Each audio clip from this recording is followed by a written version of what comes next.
Mayor, it is 7:03 and we are live. Thank you, Ms. Taylor. Welcome everyone to the regular council meeting of February the 9th and the second week of Black History Month. Ms. Taylor. Mayor Robert Crossland. Present. Council President Joseph Solomon. Present. Council Vice President Kareem Redmond. Present. Councilmember Joanne Wazak. Here. Councilmember Greg Barnes. Here. Councilmember Danny Shidley. Here. Councilmember Emily Straub. Present. Councilmember Gopi Dokai. Here. Councilmember Edward Haba. Councilmember Michelle Lee. Present. Councilmember Kelson Nisbet. Here. Oh, Councilmember Haba is here. Mayor, you have quorum. Thank you very much, Ms. Taylor. So let's do the Pledge of Allegiance together, folks. I pledge allegiance The to the flag flag of the of the United States United States of America. To the republic for which it for which stands, it stands, one nation, under under God, God, indivisible, indivisible, with with liberty and justice for all. Thank you. Okay, are there any amendments to the agenda? I'm sorry, who was that? I didn't hear it. Can I get a motion for the agenda? So move. Okay, is there a second? Second. Sorry, Mayor, I would like to offer an amendment to the agenda for the meeting tonight. I did ask for that. What's your amendment? I was a bit late getting to it. I see. I sent an email to some folks this afternoon, I think including you. It has to do with the consent. It's the second consent agenda item on the Tanco LED conversion design and negotiation contract amendment. I would like to move that as a consent item to an action item. Colleagues, is there a second? Second. Colleagues, do you agree with this? All in favor? Aye. Aye. Okay, any abstentions? Okay, so the other motion was already on the table and seconded. Well, first of all, all in favor for the amended agenda? Aye. Aye. Aye. Aye. Okay. Okay, the agenda stands amended. Public comment. Right, we'll go to the attendees. If you'd like to make a public comment, please use the raised hand feature. You'll have 2 minutes to speak. Please state your name and the ward that you live in. First, we have Brian Banks. Brian, you should be able to unmute yourself. Great. Thank you so much. Can you guys hear me okay? Yes, we can. Great. Wonderful. My name is Brian Banks. I live on 37th Avenue, represented by Emily and Danny. And really excited to be here. Thank you all so much for the time. I am here today to ask to consider increasing the budget for the Community Services Department. We're in a really unique moment in our city right now where there are certain communities that are under unprecedented threat.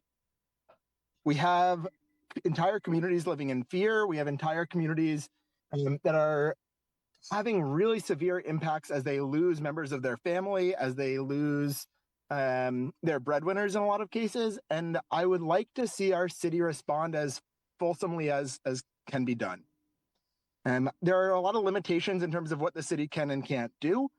Based on my conversations with city staff, I know that there's a lot that we might want to see, but isn't feasible at the moment. The police are limited in some ways in terms of what they can do. Other city departments are limited in some ways in terms of what they can do.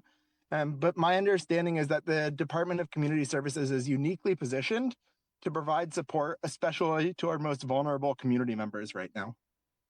I'd love to see their budget expanded so they can do more to help people prepare for possible threats that are being faced. Again, especially among marginalized communities or communities that are especially at risk. And also be able to provide more effective and more robust case management support to families that have been impacted. So as we head into the very beginning of budget season, I wanted to come here and urge you all to be as thoughtful as possible in increasing the budget in the one part of the city structure that can make a difference at this moment against the threat that our community is seeing.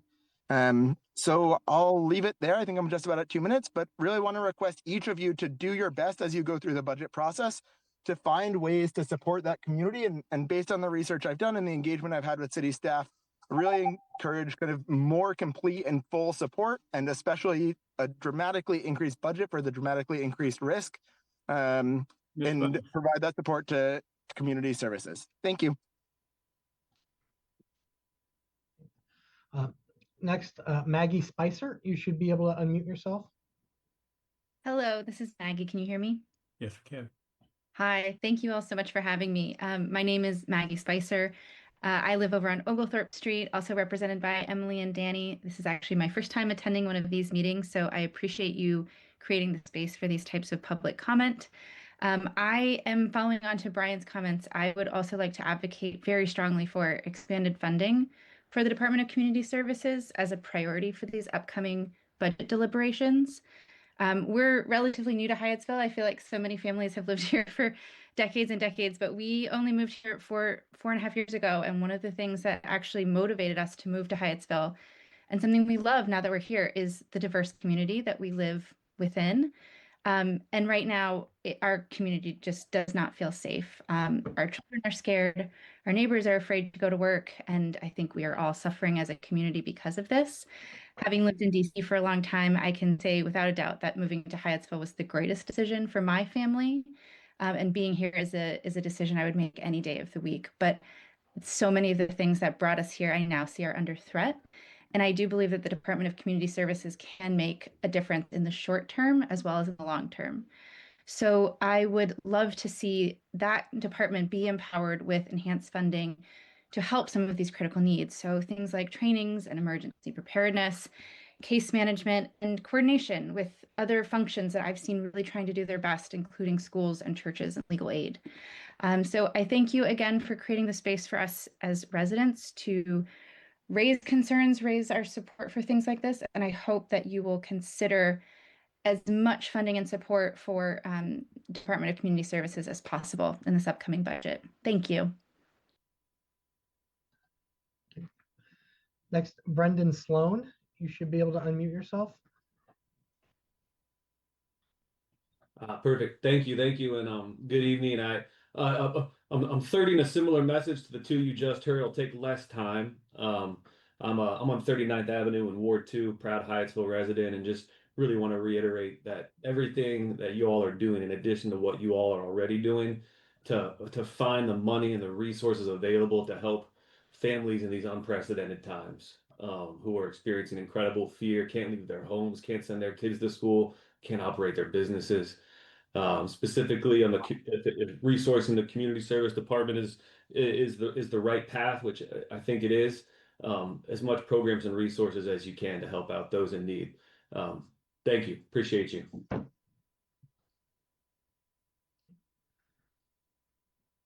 Next, we have Charlotte Francoeur. You should be able to unmute yourself.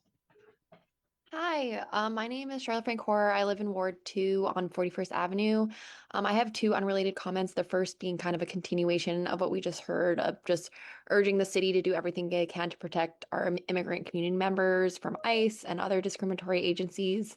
If it hasn't already been considered or discussed, the city should ban ICE from entering all city-owned properties without a judicial warrant, like we just saw in New York City via Mayor Mamdani's executive order. And then second, completely unrelated to that, is that I love biking around this area and everything that has been done for that.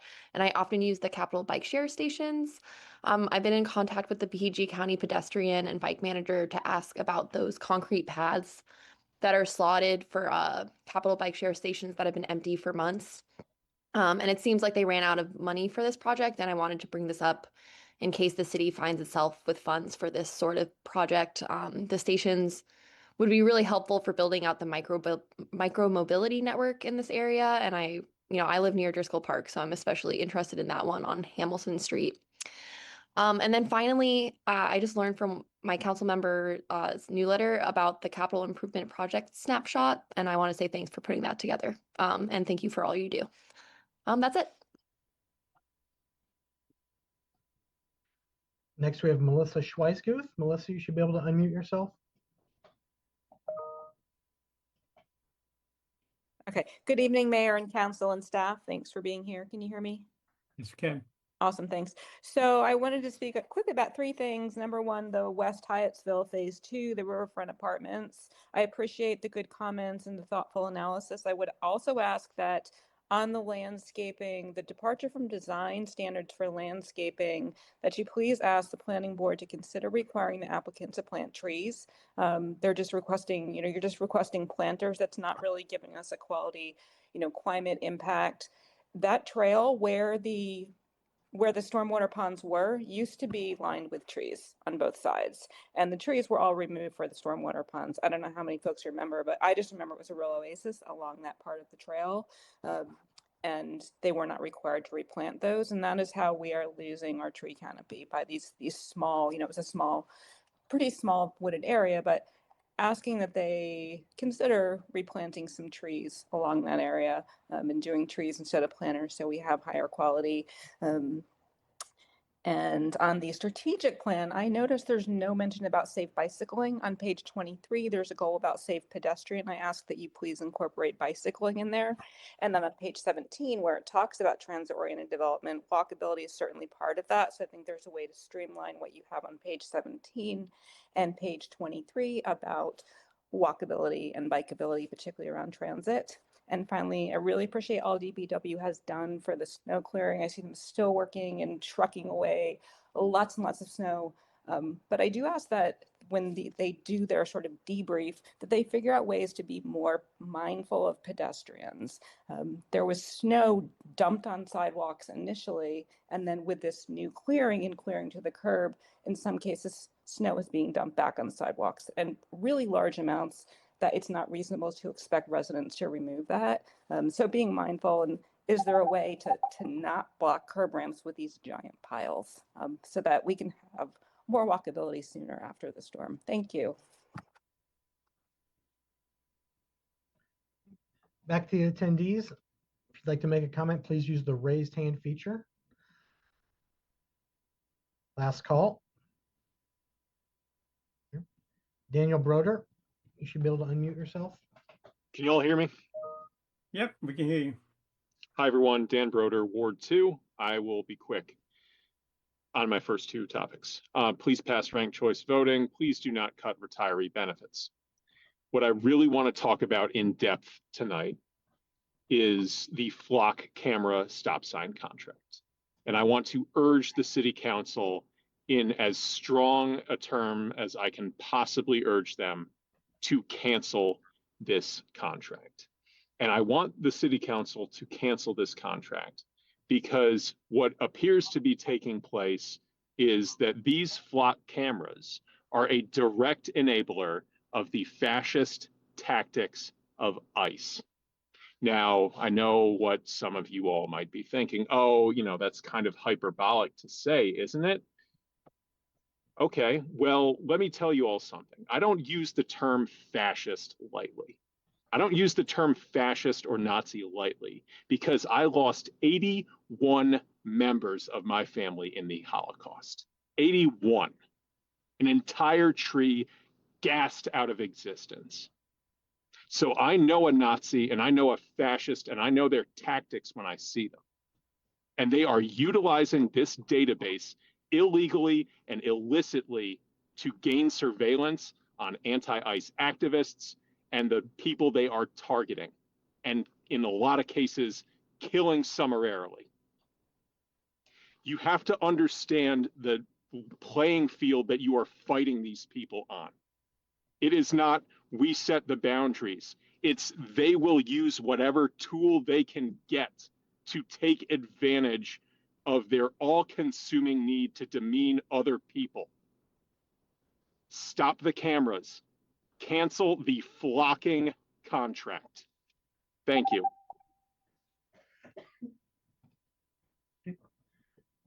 So back to the attendees. Last call. If you'd like to make a comment, please use the raised hand feature. Seeing none, that concludes public comment. Thank you, Ms. Grenadite. Ms. Douglas, your turn.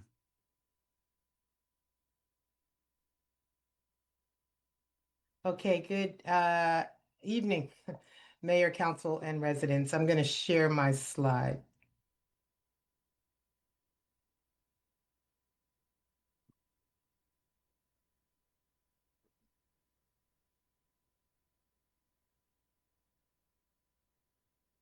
Okay. Okay. Ooh, there we go. There's the agenda. Can you see that? Someone Not give me a very nod. well. Not very well. Oh, not It's a very little well. blurry. Yeah, it's a little blurry. Okay. Hold on a moment. That's really odd. Let's see. Let me move it. All right, let me stop sharing, see if I can try this again. Huh. It's blurry and I got my glasses on. Okay, let me. I think you might have on a function called Reader. Oh, there you go. Oh, there it is. went away. Let's Oh, go can you there. see it now? Yep, we got it. All right, we did it. Let's see. Okay, from the beginning. Oops. Still got it, or is it blurry? No, it's Nope. there. It's good. All right. Okay, so, okay, give me a minute. I'm just trying to start this thing from the beginning. Yep, there we go. And all right, so this is the agenda that I'll be following. This is just an overview of some of the things that have happened over the last couple of weeks. And as the mayor said, it is Black History Month. And the theme of this year's theme is honoring the 100-year legacy of Black history, culture, and achievements. So I wanted to point this out because Shakira Community Services are working on this program that will be held this Wednesday in the city building. And this is called Our Stories, Our Strength. Sounds really interesting. It's a conversation with two people, Pat Ford Neal, who's the president of the Prince George's County chapter of the Afro-American Historical and Genealogical Society, and then a longtime member, Nathaniel Miles. And they're going to provide guidance on researching and cataloging family history. A lot of us do that. A lot of us have had family members that do that. So it should be really interesting to hear from them and some lessons learned. So if you are available and free this Wednesday, please come out and join Shakira and the team. We also did an annual point in time count. This is something that the county does, and actually this is nationwide. So it's done all over the nation, but in this community, every county does this. And so we use volunteers to go out usually at midnight and up until about 3 a.m. to get an actual count of the number of unhoused people that we have in and around our city. And so I just want to highlight our 4 volunteers that did that. Of course, that's Shakira in the bottom and Renee Harris, Chloe Kaufman, and then we have Francis Manading. And so I want to just publicly thank them for going out. The good news is that Shakira's done this again. I think for all of them, it's their first time with the exception of Shakira. And it looks like there is a slight reduction in the amount of unsheltered people experiencing unsheltered homelessness in our community. Now, it's also very cold, so we don't know if that had an impact, but there were many shelters that were open over the course of this storm, this record-setting storm. Okay, and speaking of the storm, Winter Storm Fern, this was, as many of us experienced personally, very, very difficult storm. We had anywhere from 7 to 10 inches of snowfall in and around the city. We're still recovering from those effects. While we're only 3 square miles, we have 44 miles of roadway to cover in the interior of the city. We had 27 employees, staff members, emergency essential DPW staff members that worked round the clock for about 10 days straight. So they did it in 2 shifts. They slept and got right back out there and did their best to clear the roadways. Their priority was clearing the roadways. We have gotten calls, and I heard Ms. Weiskuth say some of the sidewalks we're covered. We are still out there. We're working on that. We're looking at, anywhere where there may be some effects, some lingering effects. But we did want you to know that this has been a heck of an effort. I really appreciate all the people in the community that were patient with us as we did our best to get out there. Hal, Joe Buckholz, Aaron did the maintenance on all the vehicles. There was just a lot of work that they pulled together and somehow pulled off to get these streets cleared. Reggie is our emergency operations officer. Reggie, anything to add to this, or Hal? I'll let Hal go first. Thank you, Reggie. Yeah, this was a tremendous storm and different than some of the ones we've seen, even going back to Snowzilla about a decade ago. We had all the snow that Tracy mentioned. In addition, we had about 3 inches of sleet and freezing rain that settled on top of the snow. So it's been a challenge, and many residents, if you've shoveled your walkways or your driveways, you know how difficult it is to break all that ice up, and we're trying to do it everywhere around the city. So thank you for your patience as we work with our crews and contractors to get as much snow removed as quickly as possible. Okay, Reggie, anything else? Yes, I would just like to add that that Prince George's County and the state of Maryland deployed emergency resources. They were depleted as well in terms of their resources and asked us for help, which we were able to offer a little bit. So we were glad that we were able to support our neighbors. We're also taking this opportunity to take the notes from everyone who offered us comments, including this evening.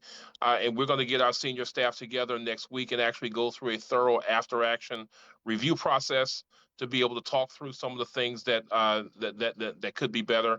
And then the great news that I think everybody wants to hear is that we're expecting 40-degree temperatures throughout the rest of this week, which would aid tremendously in being able to help us to break up some of the ice pack and snowpack that has actually been our nemesis for the past couple of weeks.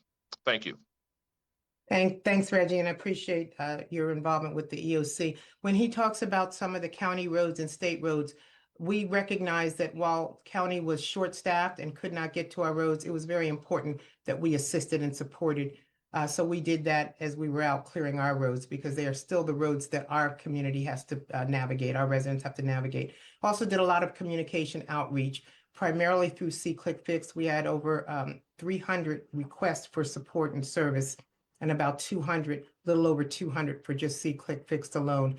During that time, we recognized that it was important to stand up a site where people could track where our plows were in real time and when they were going to get to their neighborhood. So just want to remind everyone that we did stand that site up as well. And then finally, regarding snow removal, I do want to congratulate and thank Sandra Shepard, Marcy, Sherry, and the whole community services team. They, we had a number of residents who just needed extra support, mostly our seniors, and many of them needed support. And so Sandra reached out to HAP, she reached out to some churches, she reached out to the CDC, and between them all, they were able to round up over 40 volunteers who completed snow removal. And at last count, it was over 20 residents, but they're still out there working, and we're still getting calls from residents who are asking for help. So this is important. We do have a snow shovel loan program where people who are volunteering to help their neighbors can come in, pick up shovels, but we want to expand that. And we know one of the council members put that in as an initiative. So we're going to work to see what other ways that we could expand this and get a good volunteer contingent that can assist us in the event that we ever need this kind of support again. But I do want to just thank all of the volunteers who came out to help our seniors. And again, Sandra and her team. Okay, speaking of Sandra and her team, they had this past Saturday, they had the first ever Spanish immersion pilot camp. And they did this for over 21 students who came together to learn Spanish. So it was really a great turnout and a great opportunity for our young people. They're going to continue doing this. I don't know what interval, Sandra, when are we doing this again? Good evening. Our plans are for us to do it in the summer for a whole week. So for those who want to continue to practice and develop their language skill in Spanish, they will be able to do it for a whole week during summer camp. Yeah, so this it's a new initiative and it's really taken off. So we're pretty excited about that. Okay, polar bear plunge. Chief, do you want to talk about this one? I think Chief is out there in this picture somewhere. This is a huge turnout, and they actually did this plunge when it was on one of the coldest days, the Friday right after snowstorm Fern. So I'm pretty impressed. I think the temperatures were in the teens, and if you can see, we even had some people in shorts out there. This was to raise money for Special Olympics. Chief, anything to say about this slide? No, it was a cold one. There were some brave souls out there, but it was cold and we weathered the storm. Yeah, and I want to acknowledge that we always do this in support, and we got involved in this because of Desi Holland. She has since passed, but she was the daughter of former Chief Holland.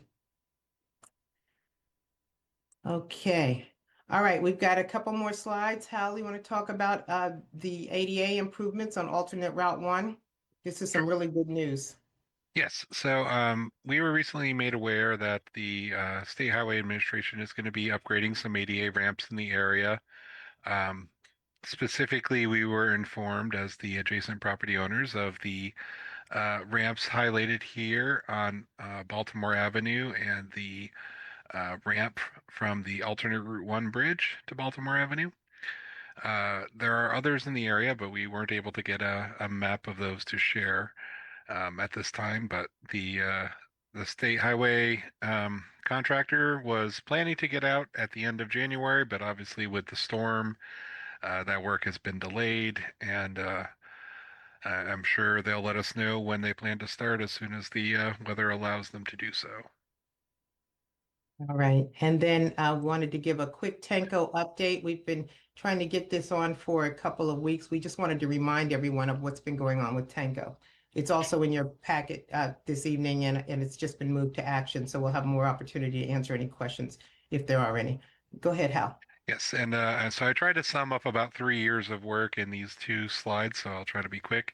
A couple years ago, the Maryland legislature started some legislation to allow municipalities and counties to purchase or condemn their streetlights in order to take ownership of them from the various electrical utilities. When we were made aware of this legislation, we worked with Tanco Street Lighting to do kind of an analysis of the city's lighting system and put together some recommendations on how the city should approach this as everything was kind of coming through the legislature and through the Public Service Board. The initial analysis was done, presented to council in early 2024. At the time, it was proposed and approved by the council to have Tanco negotiate with Pepco on the city's behalf. The initial recommendation was that Pepco would continue to own the city streetlights and the city would pay to upgrade them to LED. Well, in early 2025, Pepco proposed some new rate tariffs to the Public Service Board, and that changed the math on the value of the purchasing versus not purchasing the streetlights. And Tanco had to go through. They updated our analysis and came up with a new course of action. And Tracy, if you can go to the next slide, please. So the new recommendation was that the city would buy out the streetlights from Pepco and upgrade them to LED. You can see here that based on the numbers that were provided, the cost to purchase and convert the streetlights was going to be about $1 million. It was estimated to save the city about $4 million over 20 years, giving us a payback period of under 5 years for that investment, which was one of the best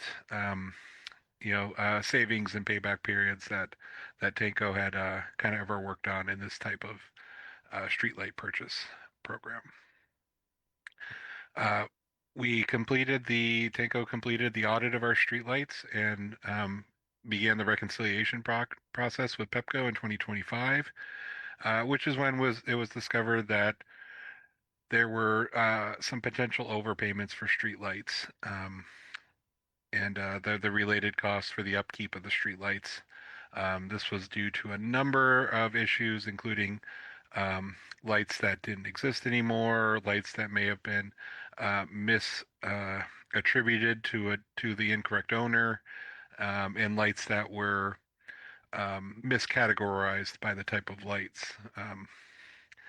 That's important, as the bills for streetlights aren't based on actual usage; it's based on estimated usage, based on the amount of energy that the fixture consumes, which varies depending on the type of light bulb that is in that fixture. So when we discovered that, we continued the negotiating with Pepco and determined a framework to establish the cost for the existing lights in order to come up with a way to negotiate the final purchase price. So our next steps, after tonight's action item, to extend their existing contract and add the scope for the negotiating of the settlement of the overpayments, would be that we would send the letter of intent to purchase the streetlights to Pepco once the city attorney finishes that review, which is expected sometime this month. Tanco, the city, and Pepco would complete the negotiations and determine a final purchase price for the streetlights.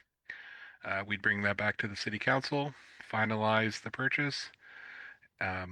Once that purchase goes through, then we would work with Tanco to develop a lighting plan, and Tanco would assist the city in soliciting a contractor to upgrade all of the city's lights to LED. So that's our 3-minute update on where we are with streetlights. Thanks, Hal.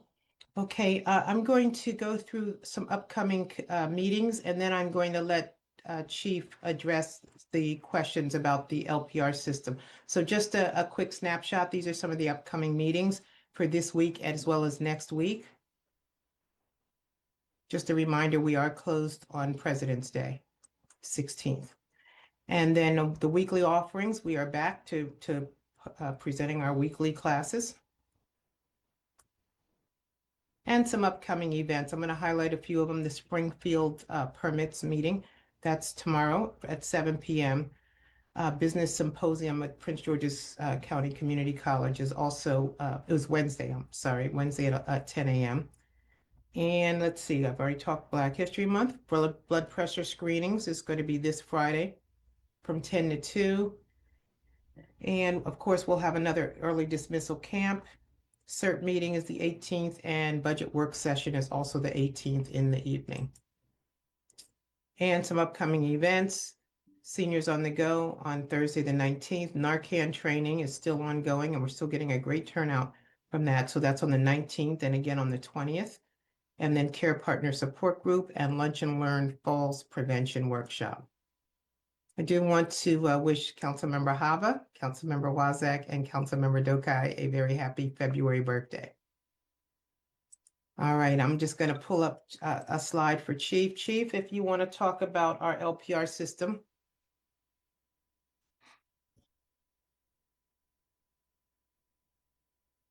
Chief, are you online? I am. I apologize. My computer froze up, so I missed whatever you said before that for the last 30 seconds or so. Oh, that's quite all right. I just said I'm tossing to you to close us out on the license plate reader system. Got it. Thank you, Tracy. All right. So as many of you know, and for those who don't, we have a flock camera system that was approved by Mayor and Council last year. It was for 24 cameras to be placed throughout the city, and as part of a grant that we'd received from the Governor's Office on Crime Prevention, GOCCP. These license plate cameras are cameras that automatically collect information, including license plates from vehicles when they pass cameras. This system has a couple different purposes. one of which is what we call alerts. These are real-time immediate notifications for things such as Amber Alerts, Silver Alerts, and vehicles associated with violent crimes and stolen property. When a vehicle passes through one of these cameras, if it's entered into our NCIC database or placed on this hot list, it alerts our communication center and our officers that are authorized users on the system that there's a vehicle passing the camera that's of interest. Our particular camera system is not connected or shared with any other system or any other law enforcement agency.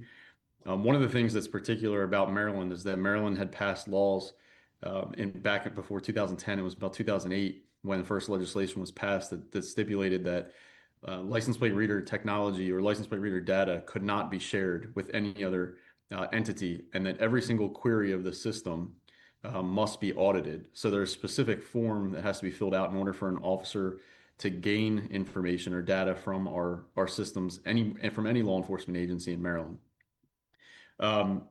The second way that this information is used is an investigative tool. And so the data that is stored in our system with our particular flock system is stored for 30 days. And when that information is stored, it can be used to query later as part of an investigation. And then lastly, it's part of it. We believe that it is objective policing, and so it reduces the potential for bias by flagging vehicles based on data matches or license plate numbers rather than officer discretion or subjective observations. We are aware of some negative publicity out there related to LPRs or flock system in particular, and there are several instances that when we've called and looked into this, into these concerns, if you will, we often find that it is a result of user error, if you will, by departments when they set these systems up. There are settings in these systems that allow for information sharing, and some of these settings relate to information sharing outside of your jurisdiction and within the state for which you're located, and some for beyond those state boundaries, and that as it relates to national searches. Our system, we had a project liaison from the department work with Flock when we set the system up, and all of our settings from before any cameras were live were very explicitly determined to be turned off. Again, this information is not being shared from the Hyattsville Police Department's data from our LPR system with any other organization. We own the data. Flock cannot sell it as part of our agreement. They cannot share it. All queries that we run on this system are audited, again, in compliance with Maryland law. Again, we are also with our non-intervention clause. We cannot share data, whether it be LPR, CAD, RMS, or anything else related to immigration status. So while there are concerns, and we understand those concerns throughout our community, we're happy to answer any questions. We're happy to, I'm happy to meet with anyone who wants to reach out. Those concerns that I have heard, I will reach out to those individuals to address their questions. Happy to have anybody sit down and come into the department so we can talk through it. Again, our system stores data for 30 days.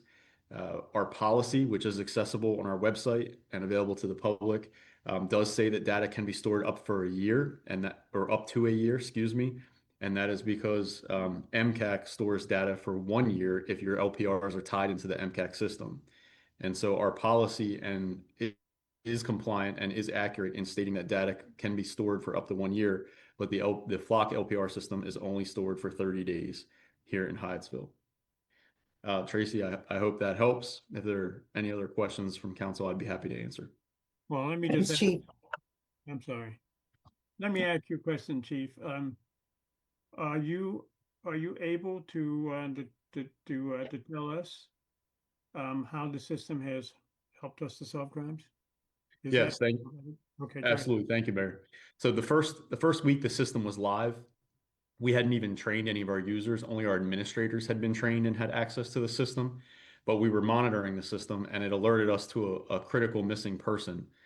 That as a result, one of our administrators immediately notified our communication center and relayed that information to our officers, who were able to locate the vehicle that had passed by one of these cameras and alerted us to the critical missing person.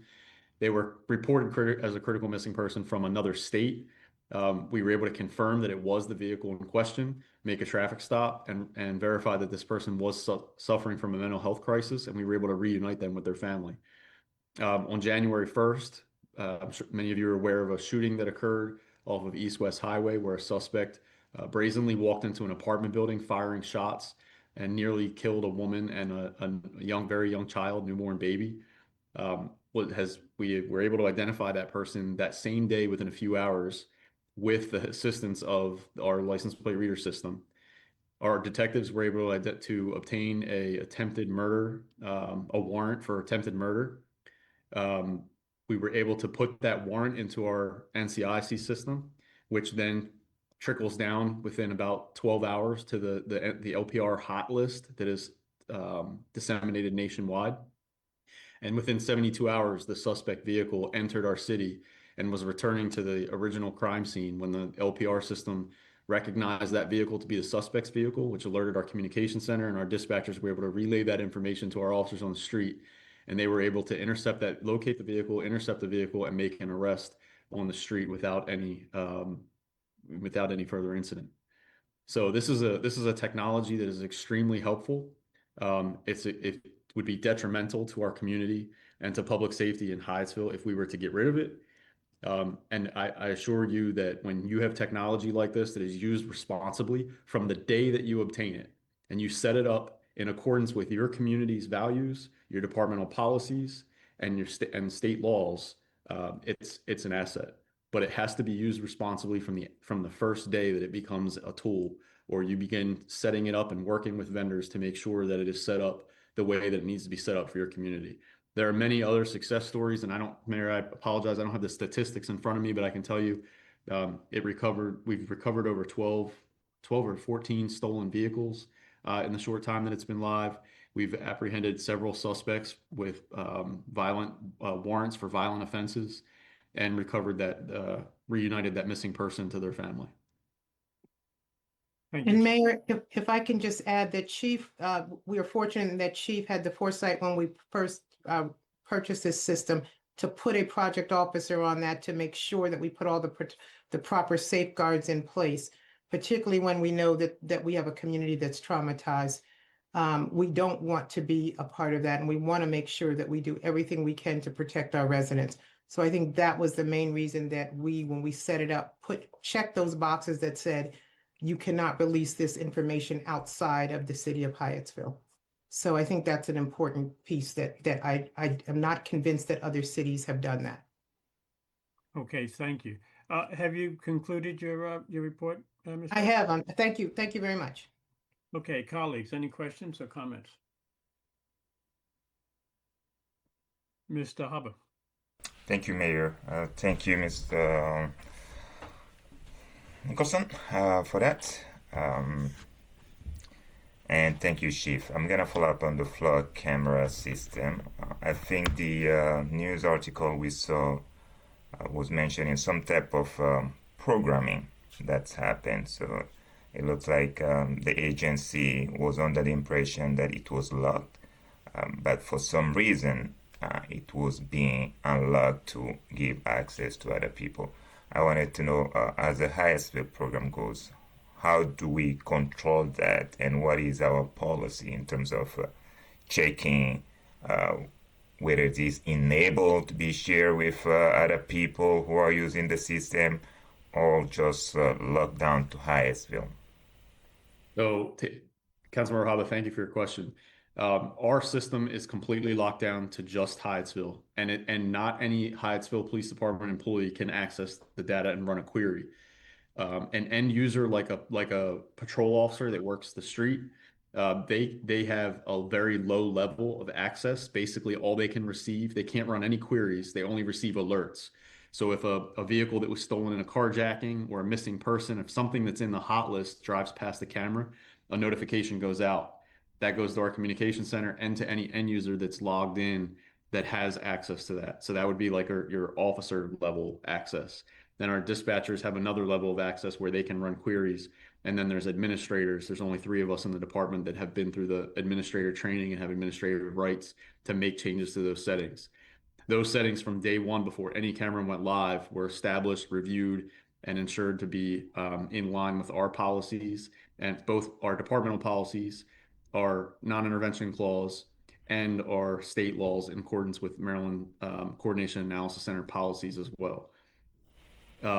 The toggles that we're talking about, I've reached out to other departments that have reported issues, and I'm going to be very careful here not to talk about other departments or other police chiefs or other elected officials, but in reaching out to them, when we hear these stories, I've seen instances where departments they did not follow through on their due diligence, in ensuring that settings were set properly before their system went live.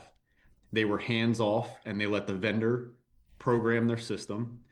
And at the end of the day, these technologies are created to improve efficiency as it relates to public safety investigations, being proactive and identifying felony vehicles associated with violent offenders that have active warrants. It's not associated with criminal history. It's only associated with active warrants or missing persons, things that are actively in the NCIC hot list. And those departments were hands off.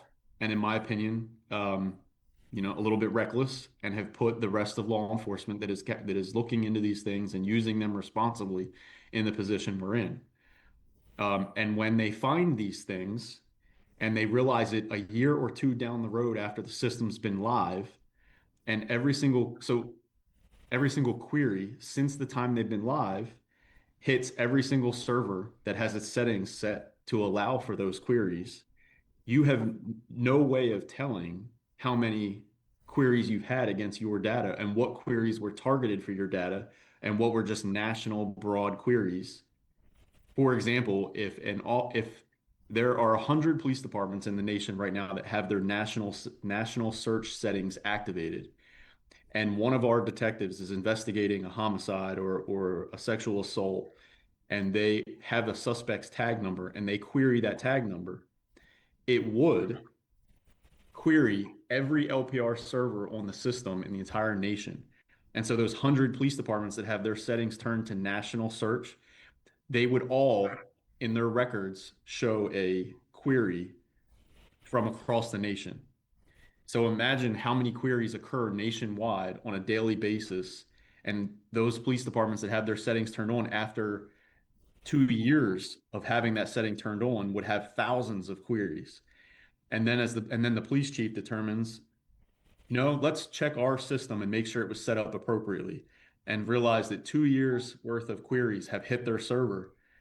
And now they're in a position where they could come forward and say, we didn't set our system up correctly. Or they can say, Flock was allowing these searches on our server and didn't even tell us about it. This is no different than you going and getting a new smartphone for the first time, and 2 years later finding out that your entire family's seen every photo in your photo cache on your phone, and blaming Verizon or T-Mobile because they didn't tell you that your pictures were being shared with everyone on your plan. We have a responsibility as a professional law enforcement organization that's taken an oath to serve a community to make sure that we do our due diligence and that we set systems up responsibly, and that we ask questions, and that we press vendors, and we make sure we have people who are trained to use these systems as administrators long before we have users on the system and long before a system goes live. And I can assure you, and will put my integrity and my job on the line with this community and this council to tell you that we have done that from day one. And I'm happy to run any audit this council directs and provide those results to this body. Thank you, Chief. And that was going to be my follow-up question. I'm assuming that there is some type of quality control happening here, or quality assurance.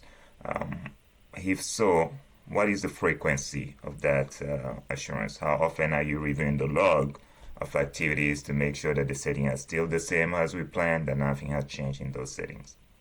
Sure. So under Maryland law, every single query is required to be audited. So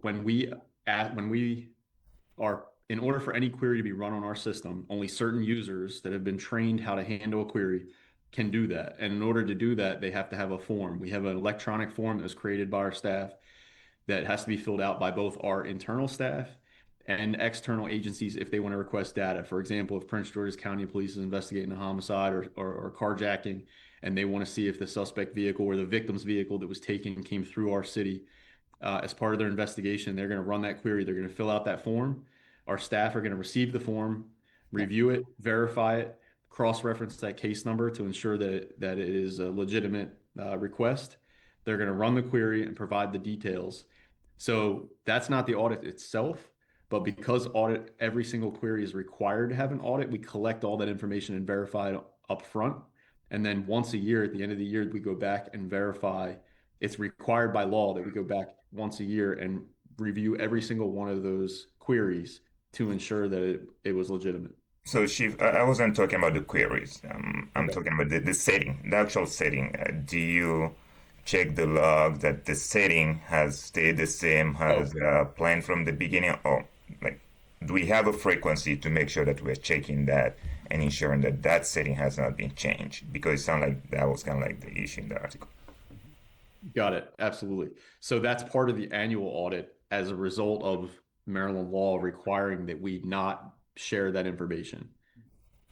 And one additional thing, in my research, as a result of some of these concerns that have come up, I've spoken to Flock, I've spoken to the representatives, we've had meetings, and we're going to have additional meetings, because what I've learned is that as a result of a law that is similar in nature in California, they're in California, they're allowed to share LPR data, agency to agency,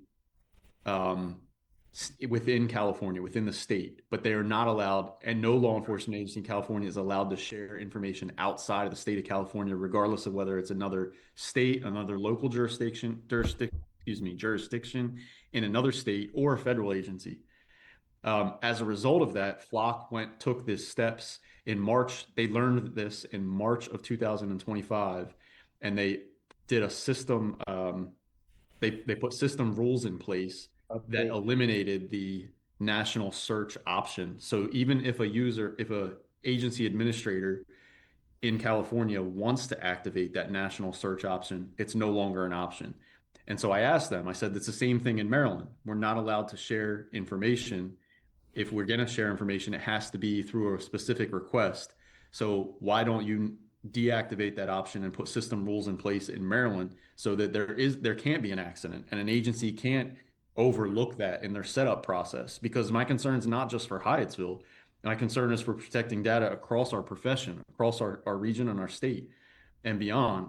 And they said that's possible, so that they're working on getting in the, connecting me with the right people to see if we can't make that happen for our state, where that option is completely deactivated and turned off. Thank you. Mayor, I yield back for now. Thank you. Mr. Barnes. Yeah, thanks for the presentation, Chief. Just two quick questions. First, where is the data that's captured by the LPR stored? Is that stored locally on a server here in Hyattsville, or is it stored remotely somewhere at the Flock location? So it is stored virtual. It is a virtual server in the cloud, and it is a Flock server. We control the settings, we control the data, and in our contract, we own the data. Okay. And the reason I ask is because, as you know, I think we talked about this. Gosh, I can't think if it might have been in the LexisNexis context, but the federal government often can apply for a court order to get access to data, and on certain occasions they can submit a non-disclosure order, a gag order, so that Flock could not then disclose that information has been requested. Is there any potential for this information to be subject to some type of court order?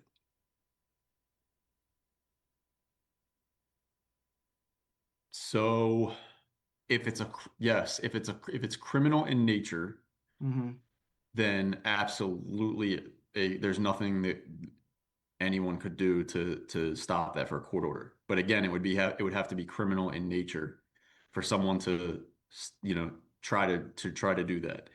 The thing about LPR data is it's historical data, right? There's no way to use an LPR. So if someone's querying our data, they're not getting our alerts, right? If a felony vehicle passes a camera right now at this moment, if a carjacked vehicle enters Hyattsville right now to commit a crime, the alert comes to us. If someone else was trying to get a hold of our data, they would be looking for historical data, and historical data is not going to tell you where someone is right now at this moment. And so if you're going to go through the trouble of, if you're trying to find someone, if you're going to go through the trouble of getting a court order for historical data, a court order will give you the ability to track a phone in real time. So you would use, if you have the PC to get a court order, you're better off going after the person's phone to investigate their location or their whereabouts. Okay, thanks. Historical data at that point is kind of moot. Yeah, thanks a lot. And just one quick final question. So in terms of the retention period, I know it's a 30-day window. Is that, can you just talk a little bit about why that's necessary versus maybe a shorter 15-day window for data retention? Yeah, so if you have a case of a missing person or you have a crime that occurs, there's times where a vehicle is stolen or, it's just a stolen vehicle today, or maybe even a jump in at the 7-Eleven and your vehicle disappears. But, 3 weeks later, that vehicle is now used in a robbery or a homicide, and the suspects had it for 2 or 3 weeks. You're going to want that historical data to try to investigate the whereabouts of where those suspects were and using the vehicle over the last couple of weeks. The other thing is we've recognized that as it relates to audits, once you delete the data, it's a hard delete after 30 days. And so that's Flock's policy. They don't keep anything in any jurisdiction over 30 days. Maryland actually keeps the data at if your LPRs are connected to MCAC servers, that data is kept for 1 year.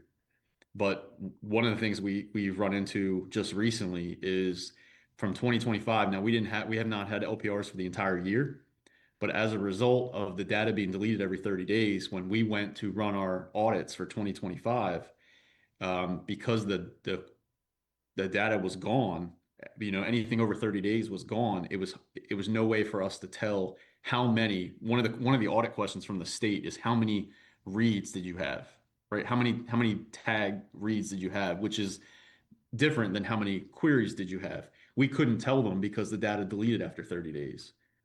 But Maryland maintains their data for a year, so they have theirs.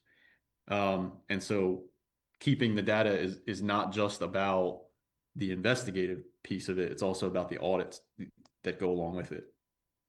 Okay. All right, thanks a lot. Appreciate it. Yes, sir. Okay, Mr. Redmond. I clicked hand when I meant audio. Thank you. A couple of questions, just I think to help I should preface this with, I see the benefit to the community of having this technology. Nothing has changed my mind yet about that from what you're sharing. One, have we seen any cases? I think California is one case, that article that has circulated, you've explained. But I think a more helpful comparison would be what's happened in our state, because we would all be under the same law. Has there been a case in Maryland, in any research you've done, where data has been breached or Flock has done something that we wouldn't approve of, so to speak? Councilmember, I sincerely appreciate the question. I am personally not available. I'm not personally aware of any data breach. Now, I'm not going to sit here and tell you that there's never been a time in the 20 years that LPRs have existed that one bad apple officer in a police department didn't misuse the information or didn't run a query that they shouldn't have run.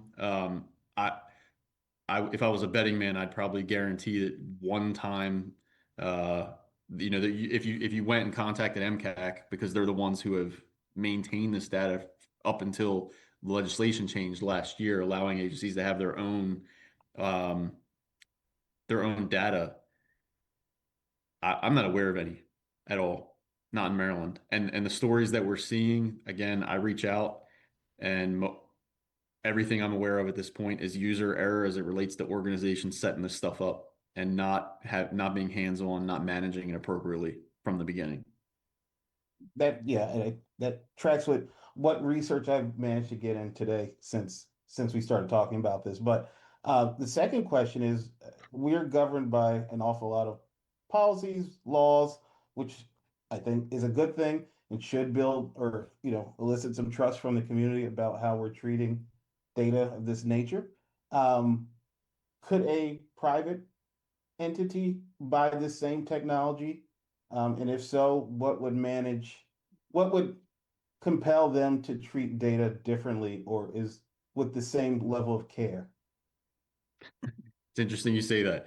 So many private entities have these cameras now, malls, shopping centers, and any of these entities can purchase these cameras. Now they won't have access to the hot list, so they won't get alerts for stolen cars and those kind of things, but they are tracking, vehicle movements. And so if they have a vehicle they know comes into the store and commits shoplifting, they can be alerted that that vehicle comes back again. There is absolutely no oversight for the use of these by private entities like there is for law enforcement. All the audits I'm telling you about, the queries, every query must be audited. There's no oversight whatsoever. Maryland law only applies to the use of LPRs and the storage of LPR data by law enforcement agencies, not private entities. Okay, I'm just trying to get a picture of how we're treating it versus how somebody else who may not care would treat it. And it sounds like I'd rather a government body have it at this point than somebody else. But that's helpful. Again, if it were my loved one missing or my vehicle stolen or anything like that, that would impact me or someone in my community or that I cared about, I would certainly want every available technology and tool that is, out there to help resolve that issue. So thank you for the explanation. I'm still with it for now until there's something else compelling me to say otherwise. So thank you. Absolutely. And one of the things that our staff are working on now and have been for a few weeks now is a web page on our website dedicated to information about automatic license plate readers and how they work, how the data is secured, some FAQs, frequently asked questions that we hear so that folks can go there as a resource to find information about our program, copies of our policy. We'll have MCAC policy up there. We want to be as transparent as we can about this system. Again, this is a tool that you all have entrusted us with. The governor's office has funded for us to be able to better, more efficiently and more effectively serve, react to crime, and also preemptively respond to crime proactively. I can't tell you how many stolen vehicles and have come to the city that our officers in our communication center are alerted to when they come here. Our officers catch up to them, try to stop them, activate their lights to initiate a traffic stop, and they flee. And because of our pursuit policy, our officers demonstrate restraint, turn their lights off, they don't chase, and those vehicles leave and potentially those officers potentially stop a crime before it occurs. We are tracking successes and outcomes from the system. It has that built in. Anytime there's a hit or an alert and the officer interacts with the computer on that alert, there's a outcome screen. So we are tracking this stuff, and we'll be able to provide the council, this body, and the community with outcomes of what we're seeing and how the system is making a difference here. And just in the short time it's been live, we have seen several successes, as I've mentioned. And there are others, I can report back with those. Mayor, I wanted to give Chief a chance to drink some water, but also to remind council that we're 30 minutes over our agenda time. Thank you. Anyway, moving right along. Chief, you got two more questions, two more questioners before we move on to our next agenda item. Mr. Nesbitt. All right, thank you. I do have a few comments and a few questions here. I do want to say that this is definitely a topic that the community sometimes is very concerned about. So I thank you for the safeguards that have been put in place. I do understand that recklessness can equal a loss of confidence and credibility. So once again, thank you for taking the extra step and making sure that the right settings were placed in. fellow council members have really brought up some really good points, and Councilmember Redmond spoke about commercial entities. And from my experience and understanding, if the federal government or any other entity that is more government-like is more likely to get information from a commercial entity and purchase that information than try to go government to government, because there are more safeguards when you go government to government. So just kind of keep that in mind. And the reason why I bring that up specifically is because not too long ago, I went into a department store. I won't say the store's name. I went inside. I did not connect to the Wi-Fi. I did not purchase anything. I did not use my credit card. But as soon as I got in my car and started driving off, I got an email asking me about my experience. So I had to do a lot of research to figure out what type of technology is being used to track individuals. So yes, if you have a smartphone, if you have Bluetooth capability, there are opportunities for phones to connect with one another without your permission. If you have an iPhone and your iPhone is turned off, your iPhone pings against another iPhone and it connects through their internet, even with the iPhones being off. So there's a lot of technology that exists today. And if there is an entity that wants to find you and they have the resources to do so, especially if there's a commercial entity that has it, then just keep that in mind when we're looking into some of these solutions. So I get it; it's a little bit scary. There's some concerns, but the commercial solutions that are out there right now that we use every single day are far more terrifying. And I just want to just put that out there. Ring doorbell, for example.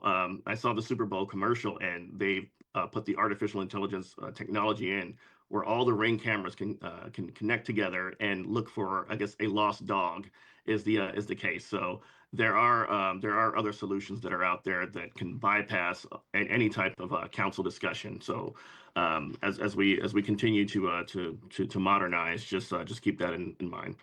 Councilmember Hava brought up a good point as well, and I'm not sure if I got the answer to that. So I guess I'll ask the question a little bit differently. And my question is, the system settings and the rules, typically that's reserved for like an administrator. Is there a way to determine whether or not that administrator has changed the settings? And if so, is there like an opportunity to evaluate that? It sounds like you were saying it's done annually, but for someone that has specific or precise system authorities, like an administrator, I'm thinking that individual who's auditing the administrator. Good question. So there's an audit trail associated that when the audit's done, there is an audit trail for system setting changes that would notify us, that tracks every change, every login on the system. And one of the things that I learned in meeting with Flock, following up on many of these concerns, is that when they first launched their system, they had audits for things like queries, but they did not have audit on system setting changes. And they incorporated that in March of 25 as part of lessons learned with Flock, like internally in Flock. So since we have been on Flock, on the system, those audit mechanisms have been in place. All right, thank you. I guess my next question is the audits themselves. I know you mentioned that the queries themselves. I know that you mentioned that for the information regarding the vehicles, every 30 days they're deleted. But when someone makes a query, makes a search, can you remind me how long those searches are maintained?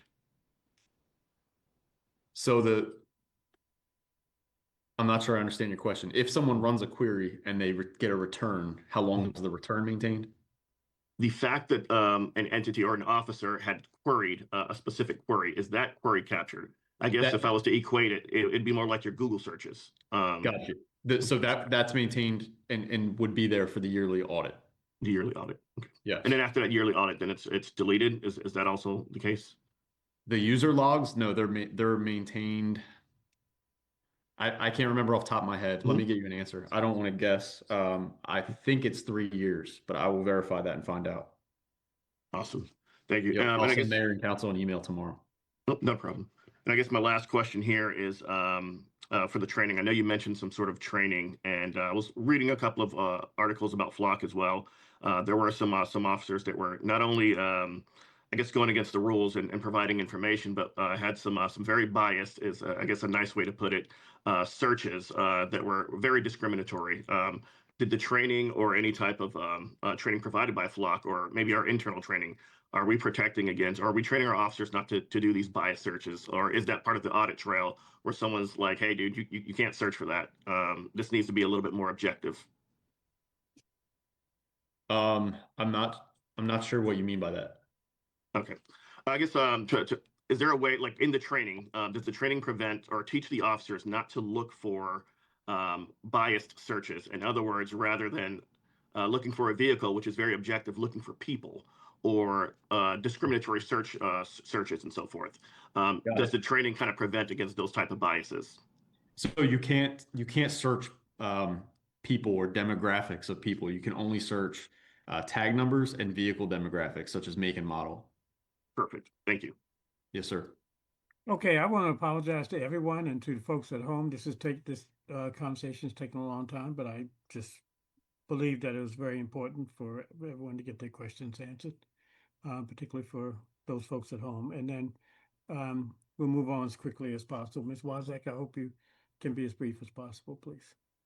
Yes, Chief, I just wanted to say thanks for caring about this, for knowing so much about how the system works and sharing all that information with us.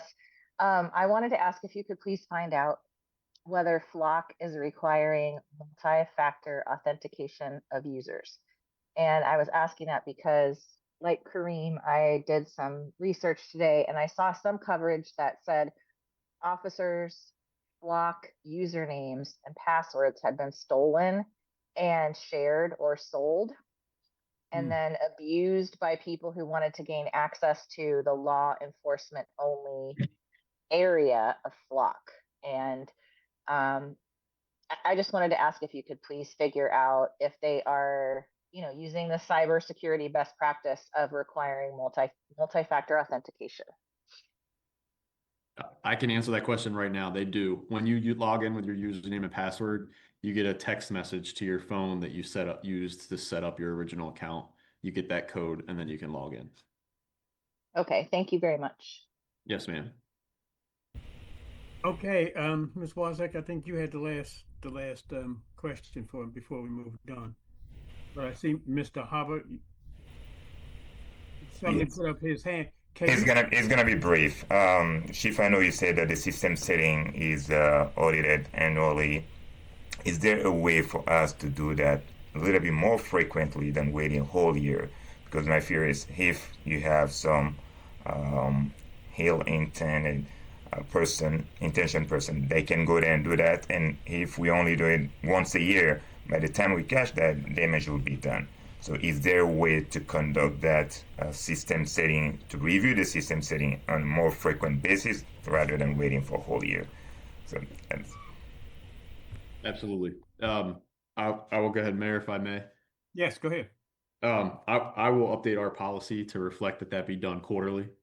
And additionally, I just want to add that if there aren't any other questions, I just want to add that if I became aware of the fact that any vendor, this vendor or any other was allowing access to our data or there was a data breach, I would notify this body immediately. I would shut down the system and investigate how that occurred.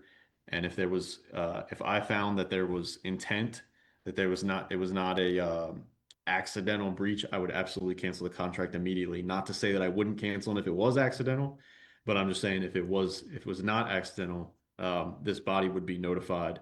We would shut the system down and we would cancel the contract. Absolutely no question about it. Okay, thank you very much, Chief. Put you through the ringer. Okay, we have a presentation. Mr. Ulysse. Hey, Mayor, I'm going to just give a quick introduction for Jeff, and then I think Susie's going to just say a few words. But I just wanted to say that I am really excited that we are finally presenting the strategic plan.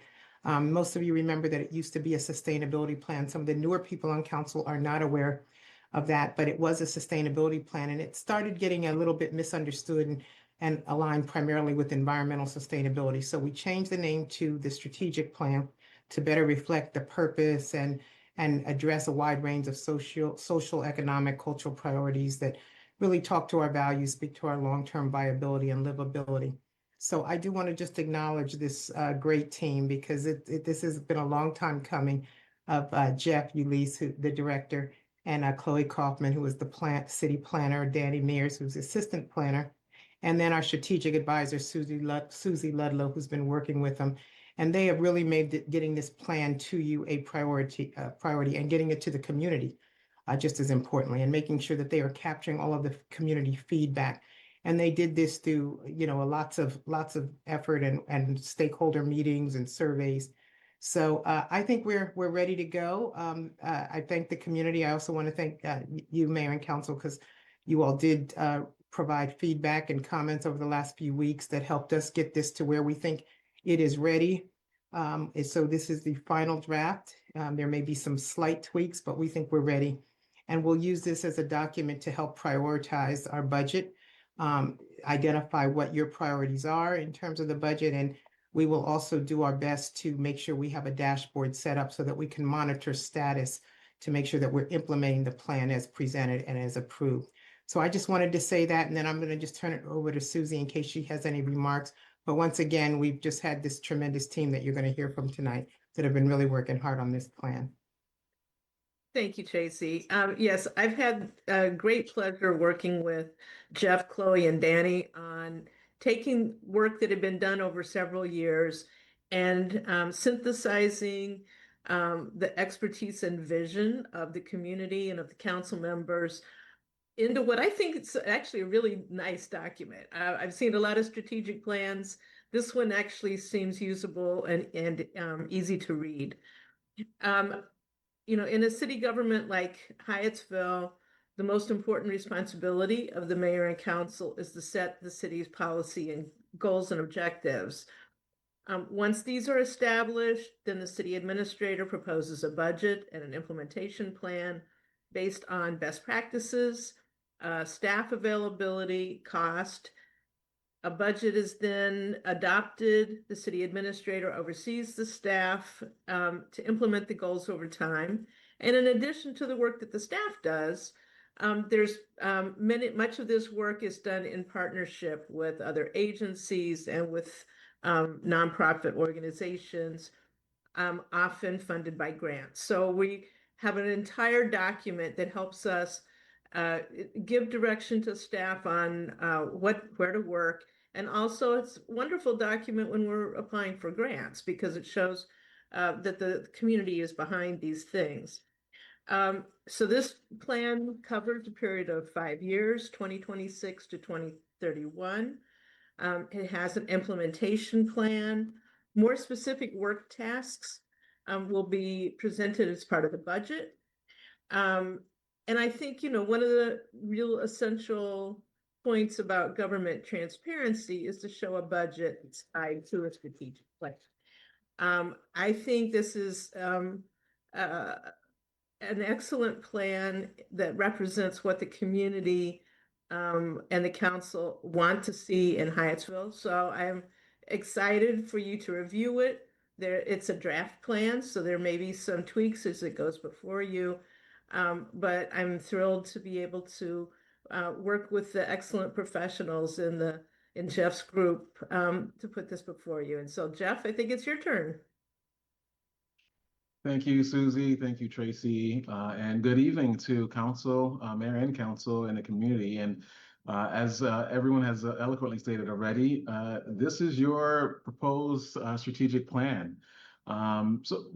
Strategic plan, how's that particular to our city? Most cities grow around simple needs, things such as places to live, work, and places to gather.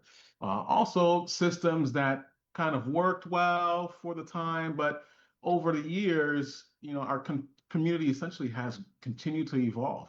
But many of our processes that we rely on an everyday basis have not necessarily kept up with the place and how people live, work, and do business today.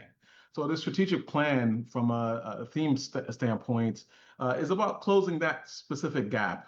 It's about moving our community forward, modernizing how the city operates so it can better serve residents, businesses, and visitors now and in the future.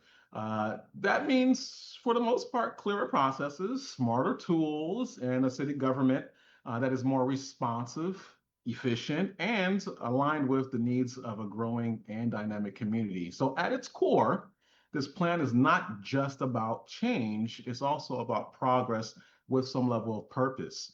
By modernizing how we work, we are creating a stronger foundation for not just economic opportunity and better service delivery, but a city that is prepared for what's to come. And for those of us that are available, alive in this current moment, we know there's a lot of changes that have occurred in the last few years, the last decade for the most part. So we want to prepare ourselves as we move forward. Without further ado, we'll pass it on to Chloe, who's going to talk about kind of the first few pages of our plan, the city profile, as well as some of the demographic information that has helped inform us on some of the goals and strategies that we're proposing in this plan. Yeah, thank you, Jeff. I'm happy to be here. Before we dive into any plan on a granular level, especially one that delineates a path for moving forward into the future, it's important to have a base understanding of where our city is at now. So like Jeff said, I'll briefly discuss some of the demographic data that we have listed here and gathered from the 2020 census. And this data has both influenced and informed the creation of the city's values and vision for the future that is delineated in this plan. So our small but mighty city is around 2.7 square miles and home to around 21,000 people. And the city stunningly has about 5.6 miles of trails that we all love and use that connects us to our parks and commercial corridors. And we have an extremely diverse community with a higher percentage of Hispanic or Latinx people than the county. And we're also proud to represent people from an abundance of different racial backgrounds as well. Our median household income is around $85,000, which is a little lower than the county's, which sits at around $100,000 as of 2020. And lastly, the median age for our community is around 33. This valuable data offers some insight as to where the city is now, but is in of itself insufficient to make any concrete deductions. What's needed are conversations with the community, staff, and council, which we've done over the past 4 years, and obviously other relevant stakeholders as well. And all of that data was used to supplement this demographic data that we gathered from the census. And I will pass it on to Danny to talk more about that process. Okay, so the planning process and the vision and values that went into creating this plan. So over the course of the planning process, we worked to quantify both the plan and the city as a whole into a short terminology. So after reviewing with multiple rounds of stakeholder engagements, along with discussions with you, the city council, as well as city staff and city leadership, we developed this vision statement that you can see here shown on the left. To go along with that, we also identified 6 core values that our strategic plan embodies. These values align with the strategic paths that we will go through later. So keep note of these symbols next to each of the values that we've laid out. You'll be able to see these symbols throughout the document, and they're helpful as they define and communicate the impacts of the pathways that we'll go through in the future. But the values that we developed were livability, inclusivity, prosperity, connectivity, accessibility, and sustainability. So the planning process, the community engagement that went into this plan. So this process started all the way back in 2022 with engagement that included in-person community input sessions as well as virtual community input sessions.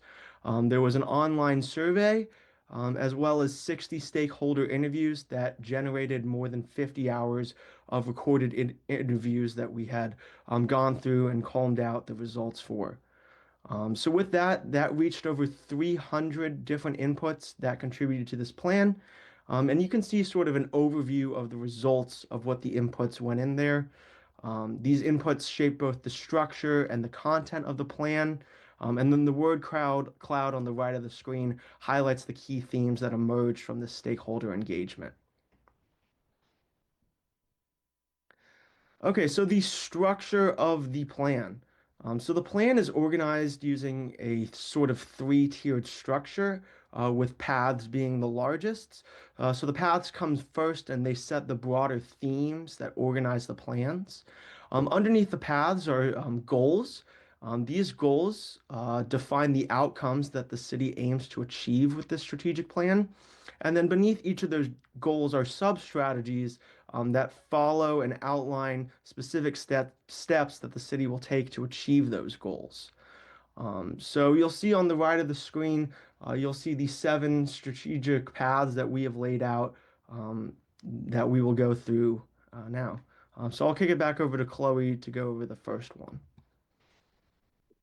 Yeah, our first pathway is titled Safe and Inviting City. And as Danny said earlier, the values and their associated symbols are actually represented in each of the pathways. It was really important for us to ensure that our values rang through in the pathways, and we knew the goals that we wanted to prioritize and the vision that we wanted to engender in ensuring that our values were associated with each pathway. In this case, for Safe and Inviting City, the values that we thought were most closely related to the goals of this pathway are livability, prosperity, and accessibility. And ultimately, this pathway provides a road path for the modernization of all public safety systems within the city. So think the CERT team that we have, the police force, and other public safety systems, and includes enhancement of emergency preparedness and the strengthening of community confidence. There are a myriad of manners that touch on the built environment, preparedness training, and collaboration as well. Okay, so our second path to success is growing and thriving economy. What we set out for this goal is for this path is to identify a set of goals that helps create a community-centered community that breeds entrepreneurship, business development, workforce development, and creates a vibrant community filled with corridors that help to catch up to Hyattsville's evolving economic landscape. The core values that we wanted to highlight in here were livability, prosperity, and connectivity. Next, we have excellence in municipal services. We really wanted this pathway to demonstrate that without excellence in the services that cities provide, we are doing a disservice to our community. Some of the main values that are related to this pathway are prosperity, connectivity, accessibility, and sustainability. And we wanted those values to be represented in all the ways that we, as the city, are providing services to our community. And it just generally speaks to creating an increasingly responsive and transparent government to support the community and the city's workforce for enhanced and efficient operations. The next pathway is housing and livable neighborhoods. And sort of the impetus behind this pathway was to create neighborhoods that were accessible to our community with diverse housing types and expanded home ownership opportunities and affordable, but also creating a welcoming and appealing neighborhood that everyone wants to live, thrive, and grow in. So the sort of values that went along with this path were livability, inclusivity, connectivity, and accessibility.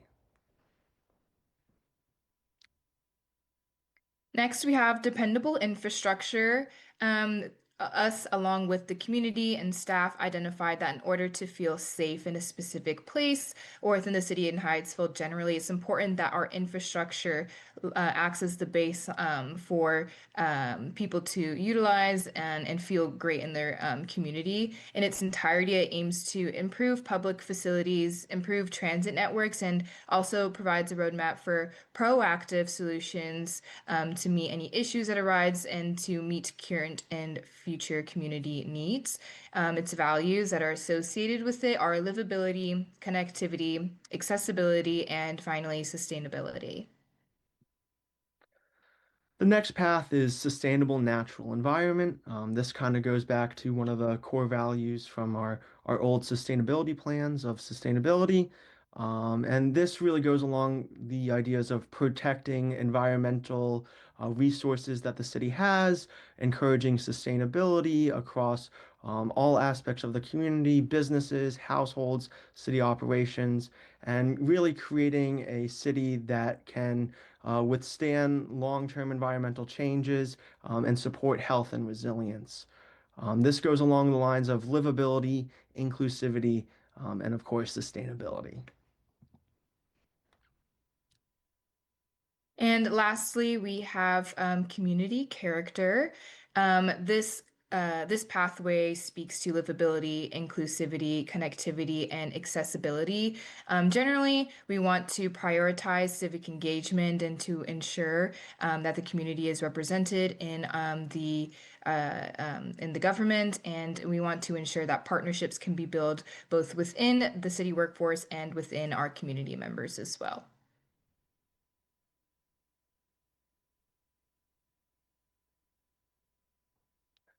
So this next section is our implementation chart, and this really lines out how we as the city government are going to achieve these paths, goals, and strategies that are laid out in the plan.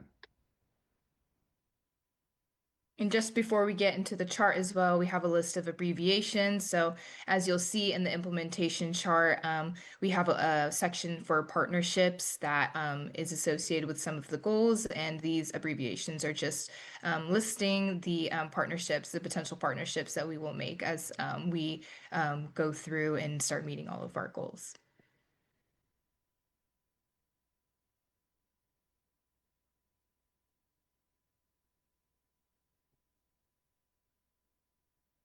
So just to walk us through the implementation chart right here, you can see in the first column we have the goal that each talks about. Then the next column is the strategies underneath these goals. And then we've gone through and we've assigned either responsible departments or departments. And what was really important to us in creating this plan was that we didn't want this to be sort of a siloed document where just departments were assigned to do their things. In actuality, the city's government is very interconnected, and departments work with each other all the time to accomplish positive things for our community. So it was important to recognize how the different city departments interact with each other. We've also laid out a community partners section because a lot of times the city is not able to do everything themselves. So identifying who we need to partner with in order to get the outcome that we desire was an important thing that we want to lay out. Then on the far right, you'll see a targeted completion year. Some of the goals are ongoing, while others have specific timeframes associated with them. And as we move through the implementation chart, and especially as we think about budgeting season as well, our hope is that this document will be utilized as a baseline for a budget going forward, so we can begin to prioritize which goals are going to be striven for first.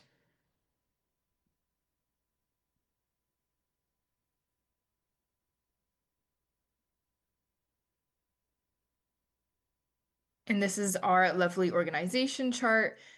We know that there's a spelling error on this, so if you see any other spelling errors, please let us know, and we'll be happy to get those fixed. And we just wanted to lay out how the city is currently formed and what departments are responsible for what goals and strategy, as Danny said, but also how we're going to be connecting moving forward. And another thing about implementation, I know a big spreadsheet like that can look daunting to read through, but our hopes is to publish something that's public facing and on our website so we can track the goals that we accomplish as the years go by and as budget seasons come and go, so we can have something that holds us, the city, accountable, but also just demonstrates that we are moving through this document and we are achieving the goals that we set out to aspire in this plan.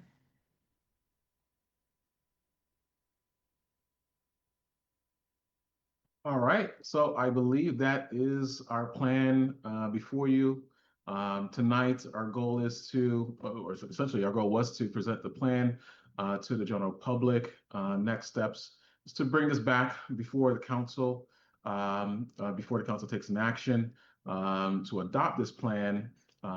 During that period of time, our goal is also to post the plan on Hello Hyattsville, our community digital virtual discussion board, where we will field any comments and feedback from the plan before you. However, our plan is to bring this before, again, the council for adoption at a upcoming council meeting. But in the meantime, we're giving the public an opportunity to express any comments. We did hear a few comments earlier this evening, and we'll take that into account. And we are open to hearing all the feedback that's available there. Ideally, we hope that we were able to capture all of the concerns, all of the, I would say, points that impact our city, that make our city who they are, and exactly the vision that the city is looking for in the future, that we're able to establish a pathway to get us there. So before you is our plan, and we thank you for your attention to the creation of this plan, but all the work that departments, leadership, council, and my team, of course, Chloe, Susie, Danny, and also Tracy, and those who came before us that put together this plan. So we're extremely happy that this document is turning the corner towards the finish line. But again, I know there's still a few last steps for us to complete, but for the most part, we are extremely happy with what we produced here today. And again, open to hearing any comments or questions. Thank you. Can you stop sharing, please? Mr. Solomon. No comments, no questions for now. I may send some later on via email, but I just wanted to say that this looks great. And I also think you guys did a great job on the content. This is you guys are a relatively new team in the city of Hyattsville, but I appreciate the synergy that I can see with you guys working together and the work product that it produced. So, you know, and I know picking up from where someone else left off and trying to fill in their vision is often a difficult task. And this was something that started with Jim, but I think that, you know, you really managed it well, Jeff. And I appreciate the support that you had in Susie. And as always, Dan and Chloe, you guys did an amazing job presenting and putting it together. So thank you all for the work that you did on this. And I look forward to passing it as soon as possible. By the way, Mr. Solomon, that is a comment. Oh, well, thank you. Just saying. Thank you. Colleagues, any other questions? Okay, seeing none. Great work, team. Thank you so much for that work. Okay, Mr. Vice President Redmond. Proclamation. Yes, sir. Proclamations. Proclamation for Black History Month. I move the Mayor and Council adopt the proclamation recognizing the month of February as Black History Month. Second. Moved and seconded. All in favor? Aye. Aye. Aye. Any opposed? Any abstentions? Seeing none, the ayes have it. Okay, Mr. Redmond. Well, should I read it? It's up to you. I choose to read it. It's so beautiful. Okay, well, read it then. We're doing it. The world's getting a proclamation. Proclamation celebrating February 2026 as Black History Month in the city of Hyattsville. The city of Hyattsville proclaims February 2026 to be Black History Month, at a time for all to celebrate the achievements and lived experiences of African Americans who have shaped our nation's history. Whereas the 2026 Black History Month theme, A Century of Black History Commemorations, marks a historic milestone that reflects 100 years of national efforts to study, honor, and commemorate the history, culture, and contributions of people of African descent.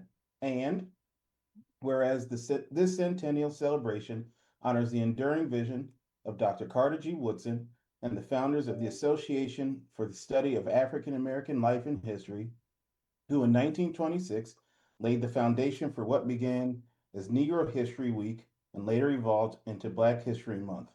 And whereas the United States is home to innumerable extraordinary Black Americans who have been integral in its progression and who have helped lead the nation, society, and communities through philanthropy, science, policy, law, arts and humanities, and education. And whereas the city of Hyattsville and Prince George's County, Maryland, have had a rich history of African American civic engagement, this proclamation is one pathway to honoring the legacies and achievements of generations past, reckoning with centuries of injustice, and confronting those injustices that still linger today. And whereas this year the city will celebrate Black History Month with the event Our Stories, Our Strength, Preserving Black History Through Genealogy with the Prince George's County Afro-American Historical and Genealogical Society on February 11, 2026 at 6:30 p.m. at the City of Hyattsville Municipal Building. Now, therefore, be it resolved that the City of Hyattsville recognizes February 2026 as Black History Month, honoring the ways African Americans have enriched the nation, strengthening our commitment to eliminating racial disparities and creating a sense of belonging for all community members. Thank you. Well, that was longer than I expected. We did it. I read it all Black History Month long. Okay. We did it. Appointments, there are none. Okay. Mr. President, consent items. Consent items. 9A, contract award on-call facilities maintenance. I move the mayor and council authorize the city administrator to enter into contracts with SFMS LLC and Unisource Services LLC for on-call maintenance of the city's facilities. The contracts will each be for 1 year with 4 optional renewal years for an amount not to exceed $60,000 per year pending legal review. 9B, change order, Tanco contract. No. That's been pulled. This is moved.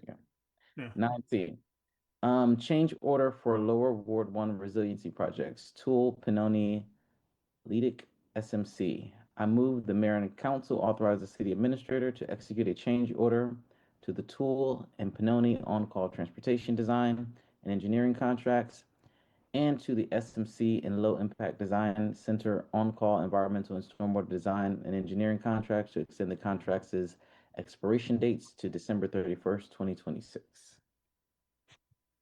Is there a second? Second.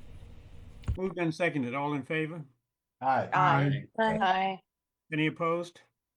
Any abstentions? Seeing none, the ayes have it. Mr. President? This action. Action items? You want to do the Tanco one first? Yes. Change order Tanco contract. I move the mayor and council authorize the city administrator to issue a change order to the contract with Tanco Street Lighting LLC to extend the term of the contract to December 31st, 2026, and modify the scope of the contract to include research, review, and negotiation for the return of overpayments pending legal review. Okay, this item was discussed in length. Who was the second? I did. Second. Got a second. Doing the update, but Mr. Schreiber, you got more questions for this? I do have a couple more questions. I do appreciate the detail that Hal went into during the administrator update. So appreciate that. I don't think this needs to be too long, but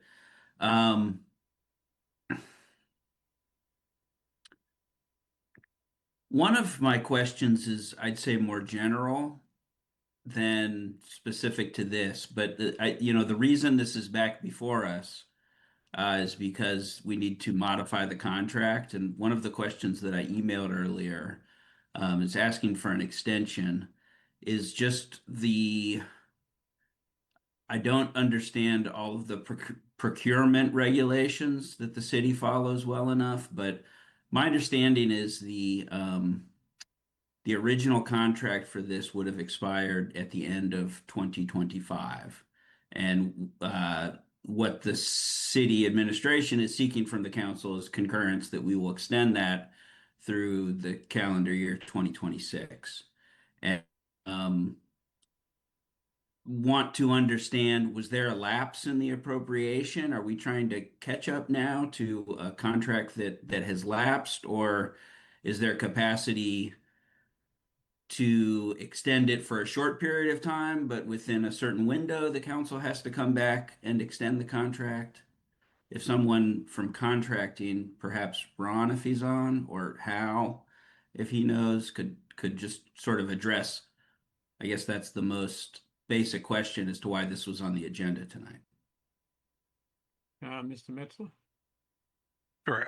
I will answer the first part, and I will let Treasurer Brooks answer kind of a little bit more broadly. So yes, when we signed this contract, we were anticipating a much briefer negotiating period with Pepco, and for a number of reasons, it has taken longer than anticipated. So we were not able to conclude the negotiations before the end of 2025.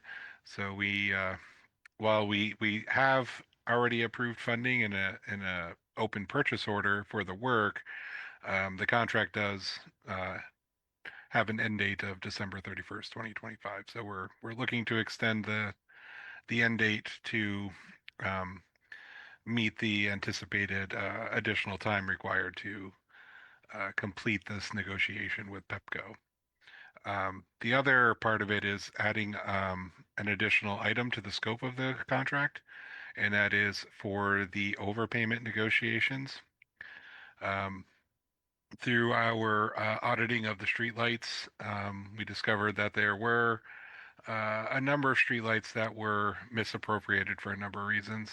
Maybe not misappropriated, but misattributed for a number of reasons to the city, either unclear ownership, unclear land records, lights that didn't exist, and as I mentioned, the lights may have been attributed to the wrong style of light fixture, which resulted in possible overpayments to Pepco over the last several years. The scope change would allow Tanco to continue to research this and negotiate for the return of that overpayment on the city's behalf. And they would be working on a contingency basis. So they would only be paid a portion of the funds that they recovered, which in their proposal that's currently being reviewed is 25%. Okay. Hal, related to that, do we have an idea as to what the projected amount roughly of streetlights and or dollar value that this might be at this point, or is it just known that there are some unknown number that we're looking to recover funds from? Yeah, a conservative estimate is that it's going to be a six-figure number, potentially in the $200,000 range, and that would be approximately 200 lights that were billed incorrectly for the last several years. Okay. All right. Mr. Brooks, you want to add something to this? Well, yes, just to speak to the procurement side of things, as Hal mentioned, the contract has come to the end of its beginning and end date. And so according to our procurement policies, and there's an extension and an additional piece or requirement to this agreement. So per our policies, it must come back to this body for approval. As Hal mentioned earlier, there is sufficient appropriations within the current line item in the current 26 budget. So the appropriate measure, again, per our procurement policy, is to come back to this body because it has come to the end of its expiration date, and there are additional changes to the agreement from the original. Okay. If I could ask one more, this is as a comment as much as a question. There's a story that was shared with me by a constituent of some real innovative and money saving work that was done in Pittsburgh. It's an article that I've shared with council members and staff a few times now. it would be great if some of the benefits that they got in the Pittsburgh LED conversion, streetlight conversion, like allowing an individual light to be customized. I do have constituents that complain that a light is either too dim or too bright. It would be nice if we could accommodate, individual requests. Probably most people are fine with whatever the status quo is, but some constituents seem to care. And/or locations where we have high incidence of crime to be able to quickly make those areas more illuminated. Those were features that was built into the Pittsburgh model. And since we are basically starting from a blank slate, it would be at least worth understanding if there is a price implication for something like that, what that would be for a model like this. That's it from me, and thank you, Hal and Treasurer Brooks, for your work on this. I would like to remind my colleagues that at the end of this agenda, we have a discussion item that's likely to take quite a bit of time. So I would appreciate it if your folks, your questions or comments are brief. Mr. Hava. Thank you, Mr. Mayor. I think this question is going to be for Treasurer Brooks. I see that we had an NTE of 200K, and there's still money left there. But at the same time, I also see that Tanco is agreeing to take this on a contingency basis to be paid with a portion of the money recovered. So I'm trying to understand, are they going to be paid or stay within the not to exceed amount, or this is extra payment that they will be receiving in addition to whatever the NTE is? And if so, what is the percentage? What is the portion that we're talking about? If you have already discussed something like that, I don't know. Well, I thank you for the question. I think that's a twofold question. The first part, that, as you know, any contract, or at least in this particular case, has a not to exceed amount. So we would pay them up to the not to exceed amount. As far as the recovery piece, I'm going to have to turn that back over to Hal. Hal, I don't know if you have anything else to add as to when that recovery piece or those recovery funds come in, but as you know, within our contract policy, in some of these types of contracts, most of them have a not to exceed amount. So that's the first answer to the question. Yes, and thank you. That's a great question. I guess to be correct, we probably should have asked for an increase in the not to exceed amount at this time. However, we don't know what that recovery is. We obviously have, a current projected amount for that.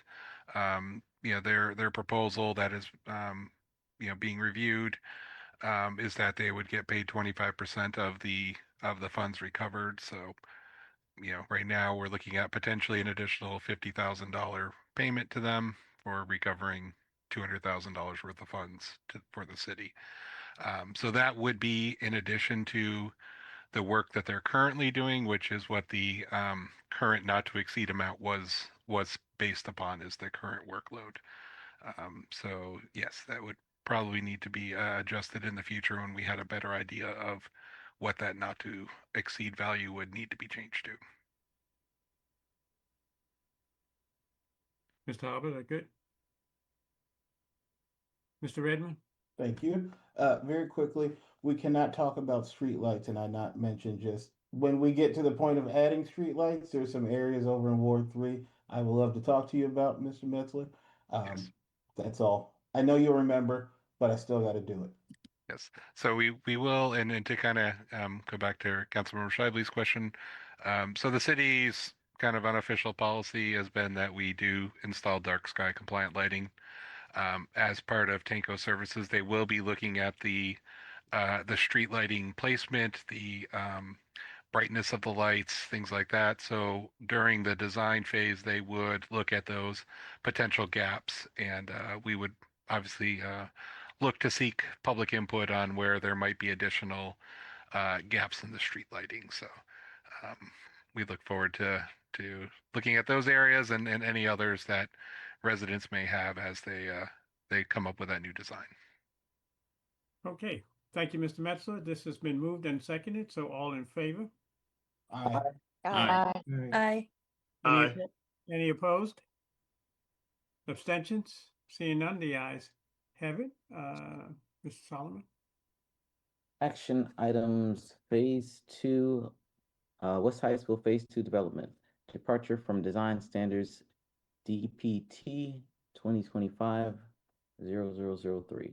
I move the council authorize the mayor to submit for correspondence to the Maryland National Capital Park and Planning Commission regarding the detailed site plan titled West Hyattsville Phase 2, DSP 20053-02, and departure from design standards DPT 2025-0003.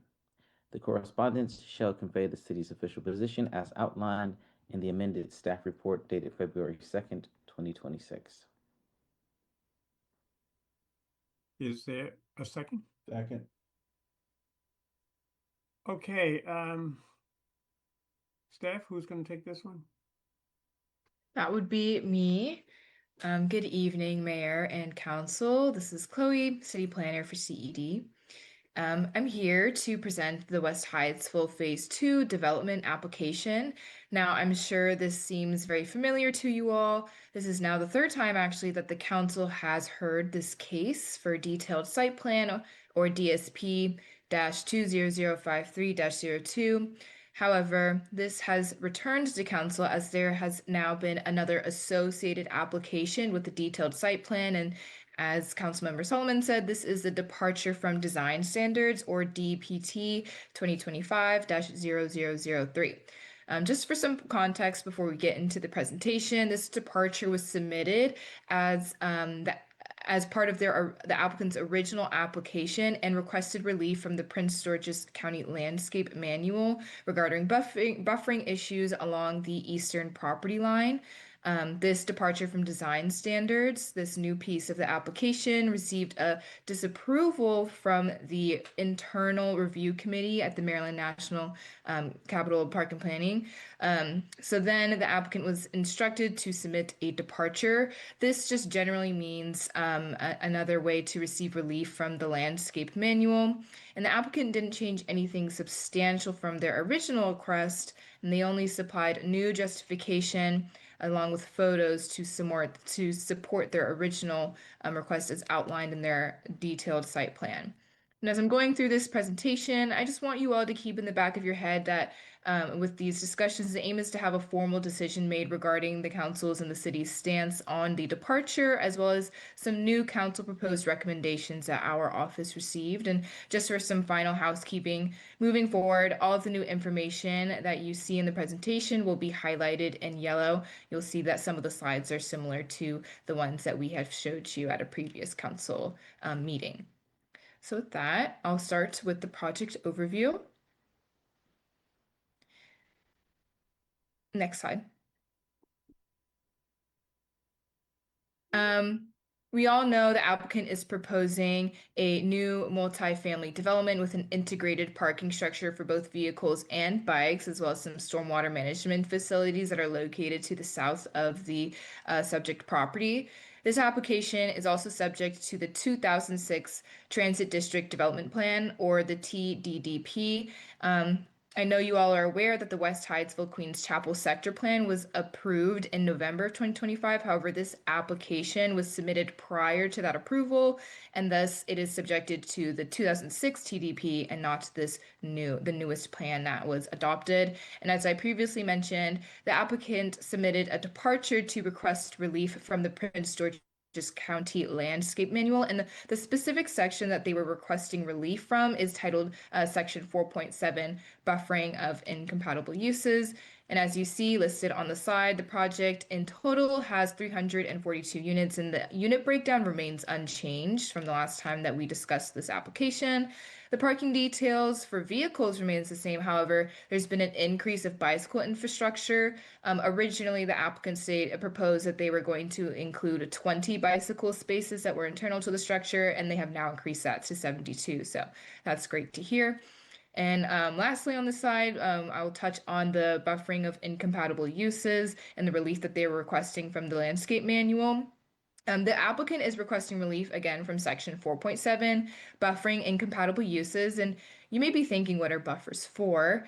In a planning sense, buffering of incompatible uses are installed to act as a visual and a physical separation between uses of a significantly different scale or intensity of development to mitigate undesirable impacts. So think noise, fumes. In this case, it's buffering from the industrial use of the metro stop to the residential living of the subject property. Now to get into what the applicant requested, both in their original application and in this new departure, the applicant proposed a 10 to 19 foot wide landscape yard along the eastern edge of the property. So again, that's the space that's closest to the metro that you see in the picture below.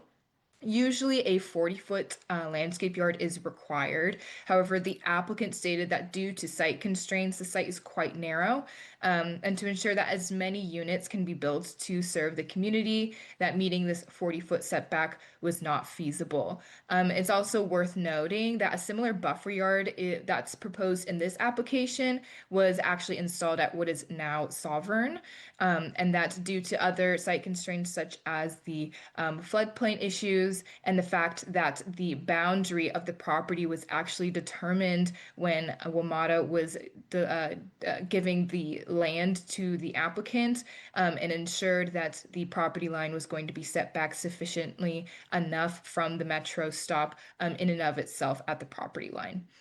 Secondly, the applicant also proposes a total of 331 planting units, and that number is specifically located within the buffering yard that is directly abutting the property line and faces the metro. So this is not the entire site, it's just that strip of land. Where 904 units are usually required. Again, the applicant states that site constraints, in this case, really a lack of open space, as well as the space that is being located in the floodplain, significantly limits the ability of planting the necessary units on site. And to reiterate, this information I'm delivering now is no different than what was requested in their original application. Really only the avenue in which they are requesting relief has changed, and that is represented in this departure. And they were requested to demonstrate undue hardship in their new request and justification. Next slide.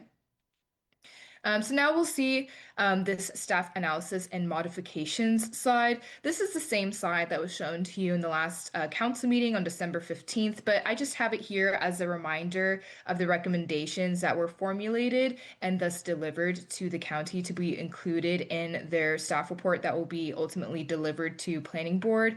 Really, the main comment here that we should all take a closer look at is the opposition to the lack of retail in the development. Again, this comment still stands and was delivered to the county, where they have included that in their staff report. And it seems to us, as it's represented in the staff report, that the county MNC PPC holds that same position as well. Next slide. We have this slide as staff analysis and recommendations. Again, these are the same recommendations that were shown and approved at the last council meeting. And as a reminder, there were conversations about the inclusion of an additional traffic impact analysis, and there were conversations around parking and general connectivity to the site, as well separately as increased placemaking in the area to ensure that the retail that is being recommended by the city is substantiated by placemaking and ensuring that the space that people are utilizing is beautified to incentivize people to come and spend time in this place. Next slide. Now you see this is highlighted yellow. So this is new information that our office has received.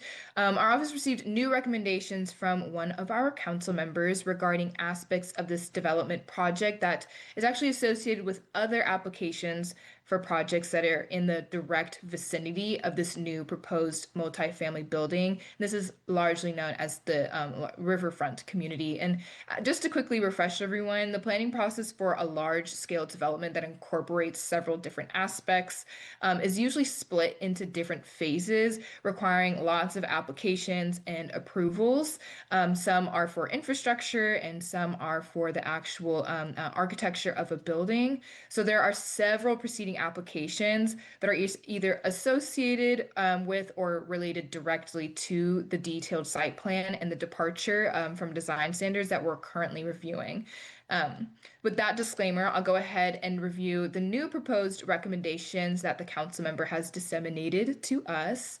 The first recommendation really emphasizes that the newly adopted West Hyattsville Queens Chapel sector plan should be utilized as a guiding document for this development project to engender an economically prosperous and transit-oriented development. And again, as I mentioned previously, this subject property is technically subjected to the 2006 Transit District Development Plan, or TDDP, and not this aforementioned plan in this recommendation. However, this newly adopted plan highlights the prioritization of contemporary planning initiatives that can be pursued and act as a guideline, as I stated, in this new development. Secondly, the next recommendation encourages the applicant to seek alternatives to the pay-to-park system within the garage for the residents of the multi-family building to mitigate parking impacts in the riverfront townhouse community. So ensuring that there are other incentives put in place to mitigate the high volume of people that are potentially going to be parking in this area. The third recommendation is technically not encapsulated in this application that we're discussing today. Rather, a previous application that incorporated the subject property did provide a condition for ADA compliant sidewalks that could be used as a pretense for the following recommendations. So that would be outlined in the underlying application called the preliminary plan of subdivision that delineated aspects for infrastructure and subdivision for which the land that the subject property is located on. And that being said, the third recommendation is to support increased sidewalk connectivity within the development through the installation of pedestrian infrastructure such as crosswalks and curb cuts and a sidewalk extension to enhance connectivity for all users. So these are recommended to be installed on River Terrace Road. So as you see, the blue box denotes the proposed sidewalk extension and the red is the proposed crosswalk. This was identified because there's a lack of connectivity, especially for people who might have issues with mobility. There's a curb cut on one side where you see on the most southernmost side of that red box, but there's no associated curb cut, which really restricts the movement of people. And with this recommendation as well, it's important to highlight that because this is a transit district overlay zone, multimodal transportation is imperative of all of the applications that are associated with it. So, and as well with the PPS, so that again is a preliminary plan of subdivision that outlined the infrastructure improvements that were required to take place in any upon approval of any detailed site plan applications listed in their bike pedestrian infrastructure improvements that increase sidewalk connectivity and general streetscaping was going to be a condition. So it's not directly related in this detailed site plan application and departure from design standards. However, because of the underlying applications, there can be an argument that it still stands, that recommendation still stands for this application. And lastly, the fourth recommendation is to emphasize that DPI, Department of Permitting and Inspection Enforcement, the developer and other relevant parties as identified by DPI need to ensure that the Nicholson Street connection needs to be completed. Now, again, this was a conversation that we had at the last council meeting, but you can see the site of the connection that needs to be made is highlighted in that yellow circle. The Nicholson Street connection, again, is not technically part of this detailed site plan because it's not located on the specific site where the multifamily development is going to be constructed. But it is actually listed as a condition in a previous detailed site plan application that was specifically for the riverfront townhouse community that is directly north of the subject property. So if you imagine the subject property, if you look at this map, is like south, directly south at the end of all of these roads, River Terrace and Nicholson Street. So just to contextualize the picture a little bit. But the impetus for providing this recommendation really is that this can be utilized as a tool to demonstrate that this connection has not yet been made to the county and really drive this down as a connection that needs to be made. Now, again, the city has been in conversation with DPI as well as the developer and is currently working to get this connection made. However, again, this could just be used to ensure that this connection gets the necessary sorry, I'm blanking on the word, attention that is required. And then I will go to the next slide. Finally, I'll just go over some next steps for this detailed site plan application. So the planning board hearing is scheduled for February 19th. Those meetings start at 10 a.m. and you can either attend virtually or in person at the county's building. This is where city recommendations will be heard by the planning board and where an approval or denial of the application will be made. However, this is not the last step of the review process. And due to the nature of this application, it will actually be heard at the district council as well. And just as a disclaimer, this is specifically where the retail portion of the application will be discussed and determined because this is a change of use in the zoning code. It needs to be determined by district council per the prior zoning ordinance. So again, the retail portion will be heard and decided on at district council, but that does not mean that it will not be discussed at planning board. So even if the planning board does approve this application, it doesn't mean that the retail portion of this case will be ultimately determined there. It still has to go to district council for discussion and decision. And the district council will also render a decision ultimately on the entirety of the case, including both the detailed site plan and the departure from design standards. The district council hearing has yet to be scheduled, but is probably tentatively scheduled for April. And something that's actually not listed on this timeline is that there's a community meeting tomorrow at Sovereign in the afternoon where the developer will be fielding any questions that the community has. And again, as I stated at the beginning of this presentation and after digesting all this information, our aim is to have you all, council and mayor, to determine a stance on the departure from design standards, as well as support or oppose the new proposed recommendations as they were given to us by one of your colleagues. That is all I have, and thank you for your time and attention, and I will turn it over to the mayor. Thank you, Ms. Kaufman. Can you stop sharing the screen? Mhm. Colleagues, you got any questions for this? For Ms. Kaufman? Mr. Solomon? Yes. 1 second though.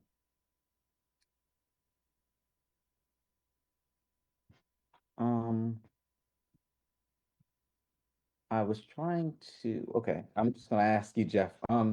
I thought that there was a difference between what was in the staff memo and what's on for approval. A small difference, but not. But I thought that maybe we needed to amend to include the recommendations from the slide presentation. But what uh, you believe that both of them are already included in the motion before us? Yes, our plan is to take these additional recommendations to include in our staff report, which will be which essentially is informing this motion. So the staff report will be saved and adopted and could be used as reference for these specific recommendations. However, if you prefer to make an amendment to the motion so that it's specifies the slide itself, that's fine as well. Well, I feel that way because I get what you're saying that you're going to include you believe that the staff report includes what's already in the slide deck, but in the motion, it says the correspondence as shall convey the city council's position as outlined in the amended staff report dated February 2nd, 2026. So any updates to that wouldn't be on the February 2nd, 2026 one. You're right, February February 9th. Yeah, right. It would be February 9th. So that's why I feel like we would have to do an amendment. Sure. All right. So I when we get to it, Mayor, I would like to offer an amendment to Okay, say. well, let's go to Mr. Nesbitt first, and then we'll come back to you. And if you want to make your motion to amend, then that's good. Mr. Nesbitt, did you have a question? I did. Just real quick questions. The traffic analysis. Now, thank you for bringing that up. I don't think I've ever received it. I remember asking for it, and the gentleman mentioned that he was going to send it. And now I think about it, I don't think I've ever got it. So if there's a way for me to get the traffic analysis, I think that'd be great. I'd like to take a look at it. I also want to just ask. I think you mentioned there's going to be a meeting tomorrow at the Sovereign Building. Is your team going to be there for that, or is it just going to be with the developer and the community? I'll be available to help support with the meeting. However, this is not a meeting that we're hosting. Right. We received an invitation similar to the community as well. Okay. All right, that's all I want to know. Thank you. Okay, Mr. Solomon?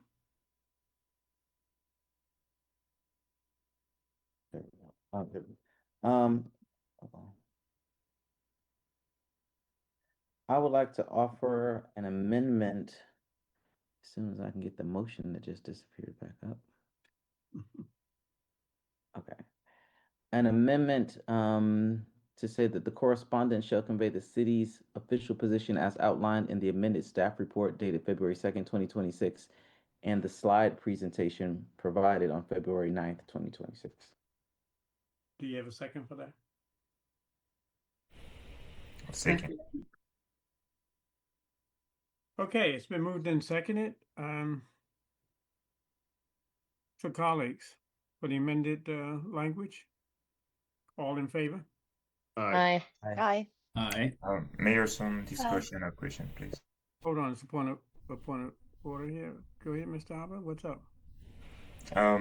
Ms. Kaufman, could you bring up that slide again with the additional recommendation from Councilman? You did second this amendment, right? Yes, I did second for the discussion part. Well, wait a minute, hold up. How you gonna do that? It's normal. No, you second his motion to amend. Yes, and now we have to have a discussion around the amended motion. You making stuff up, Mr. Hopper? I'm not. Well, yes, this is it. So my only question is really dealing with the first point. How much standing or ground do we have to pursue that? How likely that is happening? Because that's an option that is given to them. They can select if they wanted to follow the previous plan or if they want to go with the new one.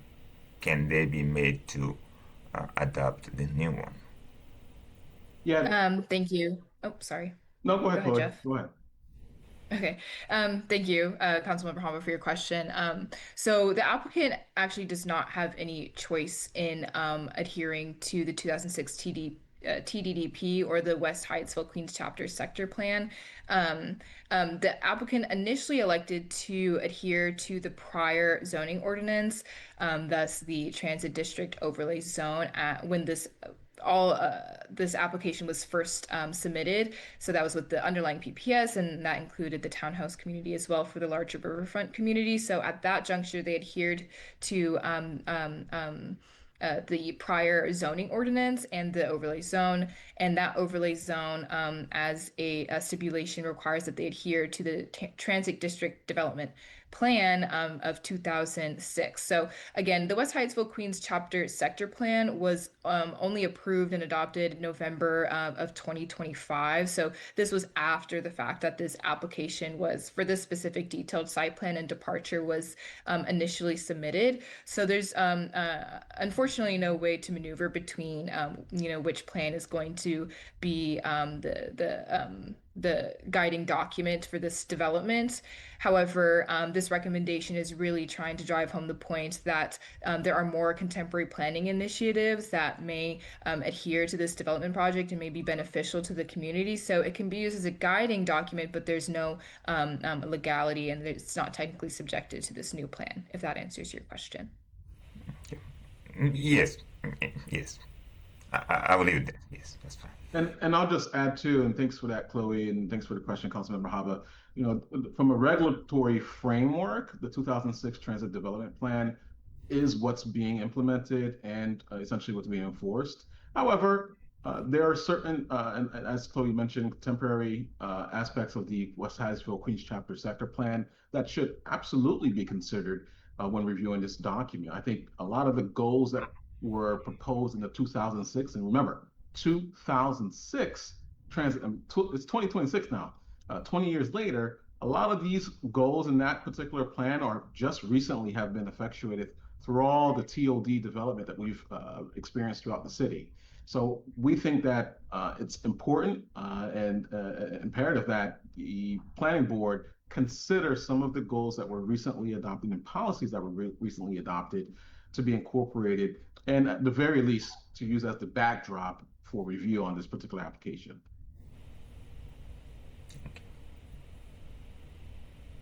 Mr. Harbor, is that all right with you? Yep, I'm good. Mr. Solomon, did you want to add anything? I mean, it's your motion here. I did want to add that we're looking at the planning board with that one also, but also pass the planning board to the district council. So I think that there's a two-part answer to this. There is the administrative process, but then there's also the political process that people have to vote on this, and we have to express to our representatives what our perspective is on what they should be considering when they take that vote. Okay, Ms. Kaufman, can you put the screen down, please?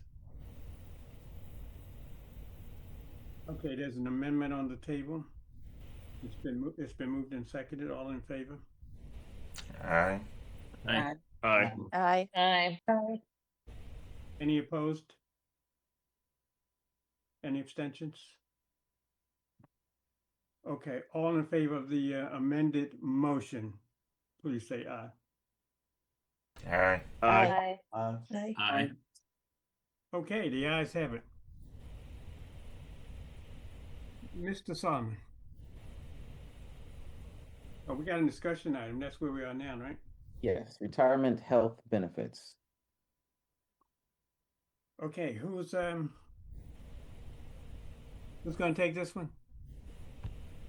Mayor, I will start us off. I just wanted to I'm pulling up his slides. Yes, so I'll start us off. So we actually continue. The city of Hyattsville really offers what we consider to be one of the most generous benefits, which we definitely believe speaks volumes about how we feel about our staff, the work that they do, and the contributions they made. So we understand that, and so we worked really hard to try to figure out how we can continue to take care of them, but our staff, current and former.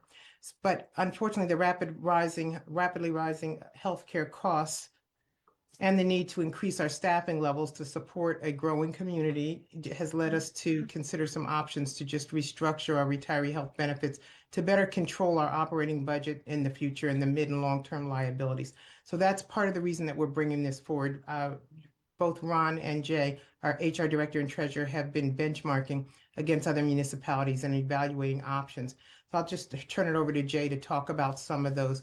But again, this is really just a way to control short, mid, and long-term costs going forward, while still caring for our staff. Good evening, Mayor and Council. As Tracy said, we will be talking and presenting proposed changes to our retiree health benefits program. This topic requires both fiscal responsibility and sensitivity. that needs to have those who have served our community well mind. I want to begin by acknowledging the valuable contributions of our retirees who built the foundation of the city we deliver today. Their years of service to Hyattsville deserve recognition and respect. The health benefits we provide represent our ongoing commitment to those who served our city well, and that commitment remains strong as we adapt to fiscal realities. Since 2010, we've experienced tremendous growth. As such, we've needed to increase our staff. We've grown from approximately 75 employees in 2010 to 165 employees today, more than doubling our workforce to meet the expanding needs and services to support our community. This growth is a testament to Hyattsville's desirability. It also means that some financial obligations created by our generous benefits programs have grown exponentially. The cost of our retiree health program has increased from $181,000 in 2010 to $384,000 in 2025. Under our current structure, we're facing increased long-term liabilities that require us to act with proactive prudence. So with that, I will go into what our proposal is. So our current status, this has been updated.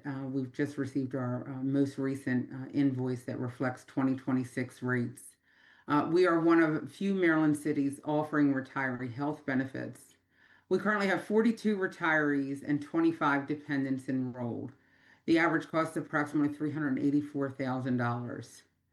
The city pays premiums for retirees only is a change. Dependent eligible retiree expenses would be paid at 100%. And grandfathering in retirees who are 65 and older, and that would include their dependents. I believe we have 21 retirees who are both 65 and older.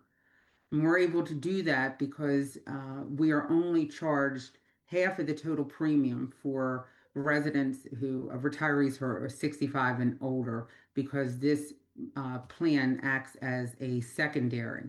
And we no longer serve the prescription plan. The state of Maryland, under their guidelines, retirees who are 65 and older have to enroll in Medicare Part D. So we are no longer charged for that service.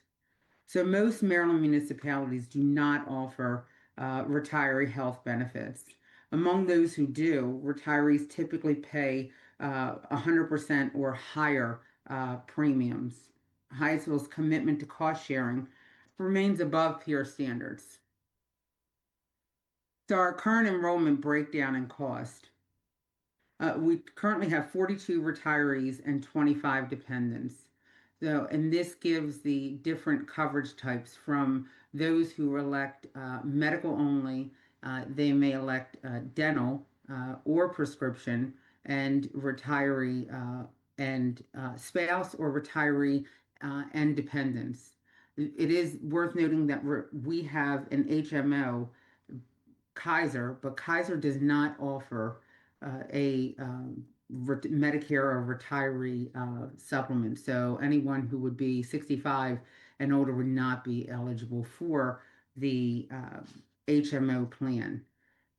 With that being said, when the premiums came out, the United Health and Kaiser were relatively the same, which was kind of surprising.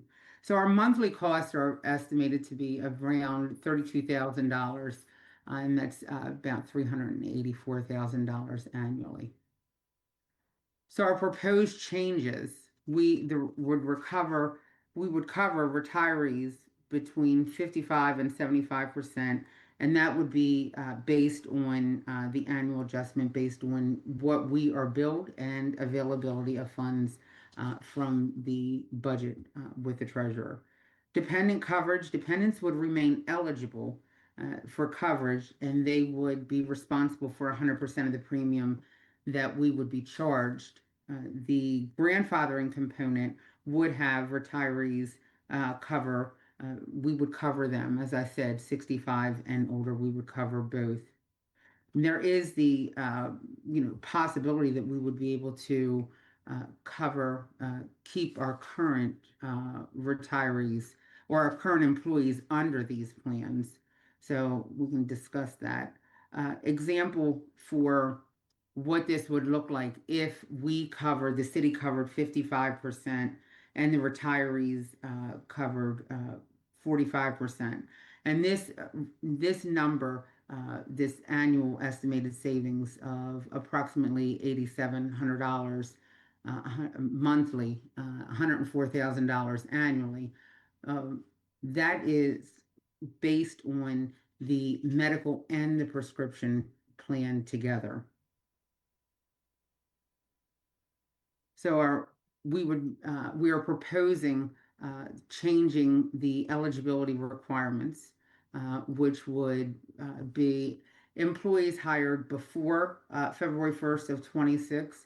They would be eligible under two possibilities, and that would be the rule of 80, which means their age and years of service would equal 80 or greater, or 20 years of service would have them eligible.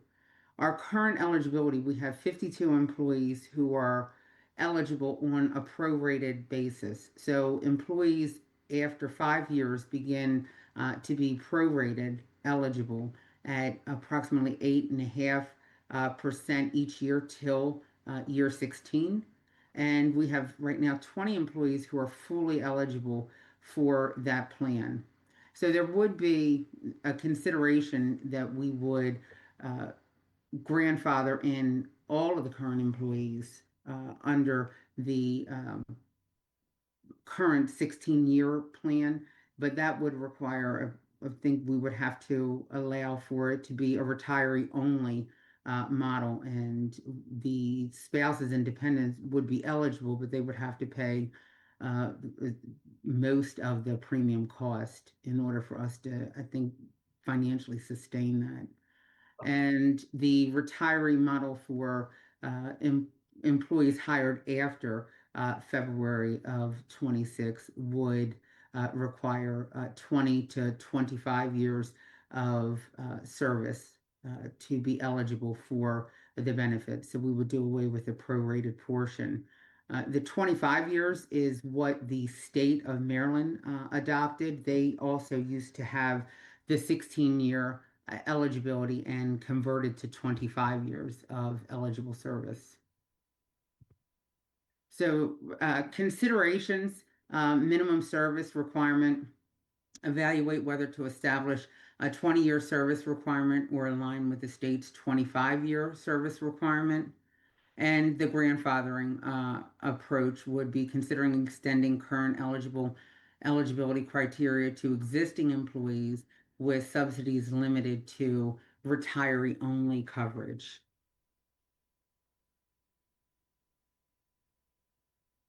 That second one meaning 16 years.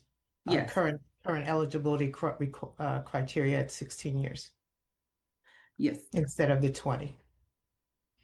So these are the proposals that we have to amend the current retiree plan, and I am happy to take questions along with Treasurer Brooks and City Administrator Douglas. Can you stop sharing your screen, please? Sure.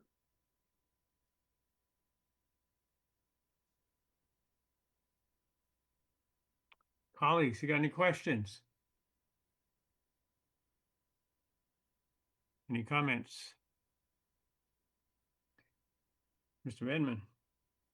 Not a question, but a thank you for all your work on this.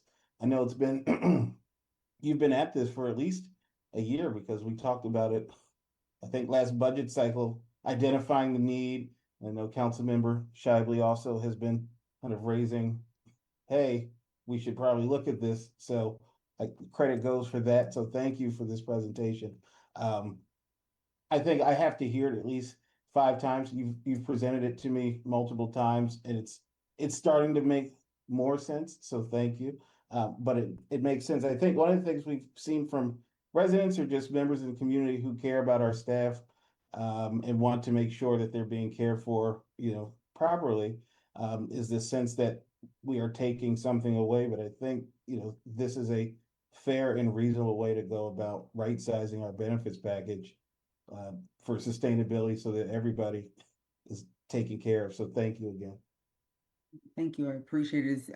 Working with a collaborative effort with the finance department, HR, and of course the city administrator. Thank you so much for your presentation. Thank you. So now, oh, wait a minute, there are a couple more questions. I'm sorry. Mr. Barnes. Yeah, just really quick one. I also want to follow the council vice president's lead and say thank you for the presentation, Jay. That was helpful. We did hear from a couple of residents today expressing some concern with these changes. And I want to try to, in the interest of time, try to summarize at least one perspective, which is, when people, take these jobs working for the city, not only is it salary consideration, but also the health benefits were part and parcel of that agreement. And I heard you talk about how Hyattsville is one of the few municipalities that even offers this type of health benefit.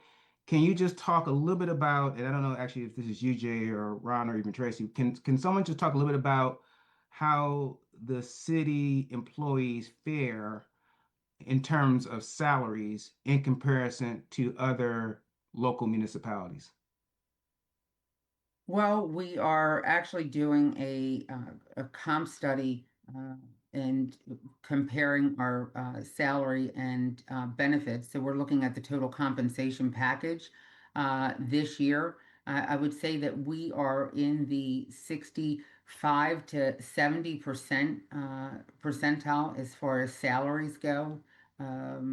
So we are just above the midline for salaries. Okay, that's helpful. Thanks a lot. Sure.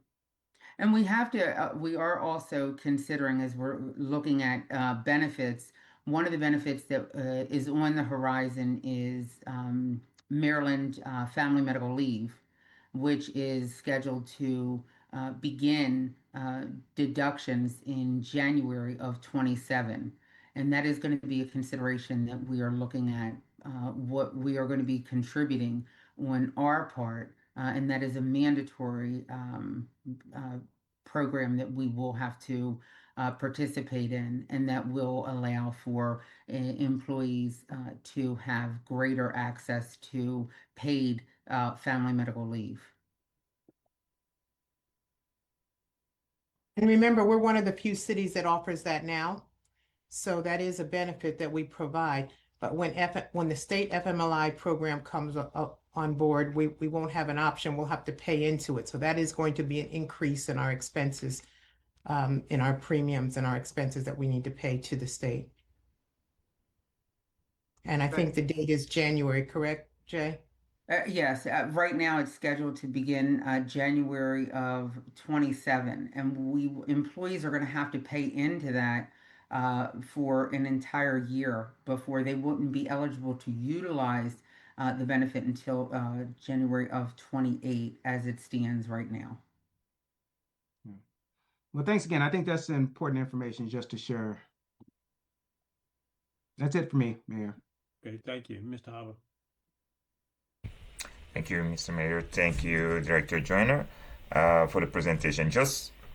I'm going to quickly recap my understanding of the proposal, and then we'll take it from there.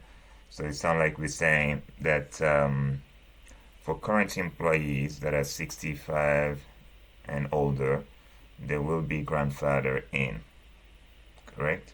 Yes. Okay. And those are the retiree already.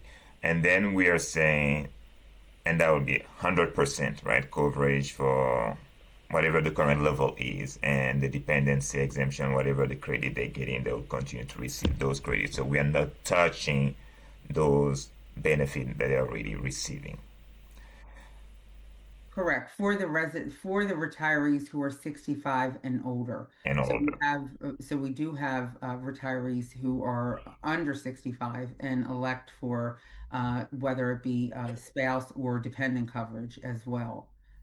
So we are proposing that they would take on a greater share for either their spouse or the dependent, but we would keep the retiree coverage benefit at the same rate.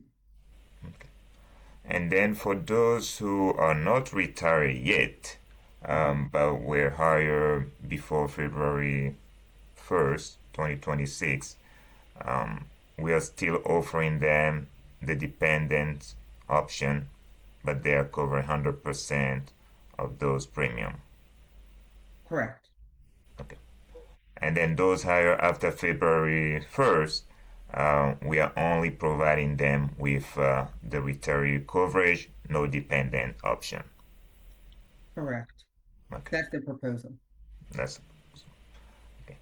So in a way, I understand kind of like the concern from residents to say yes, when people sign up for the job, they look for those benefits, but we also have the fiduciary duty to make sure that our finances are solvent.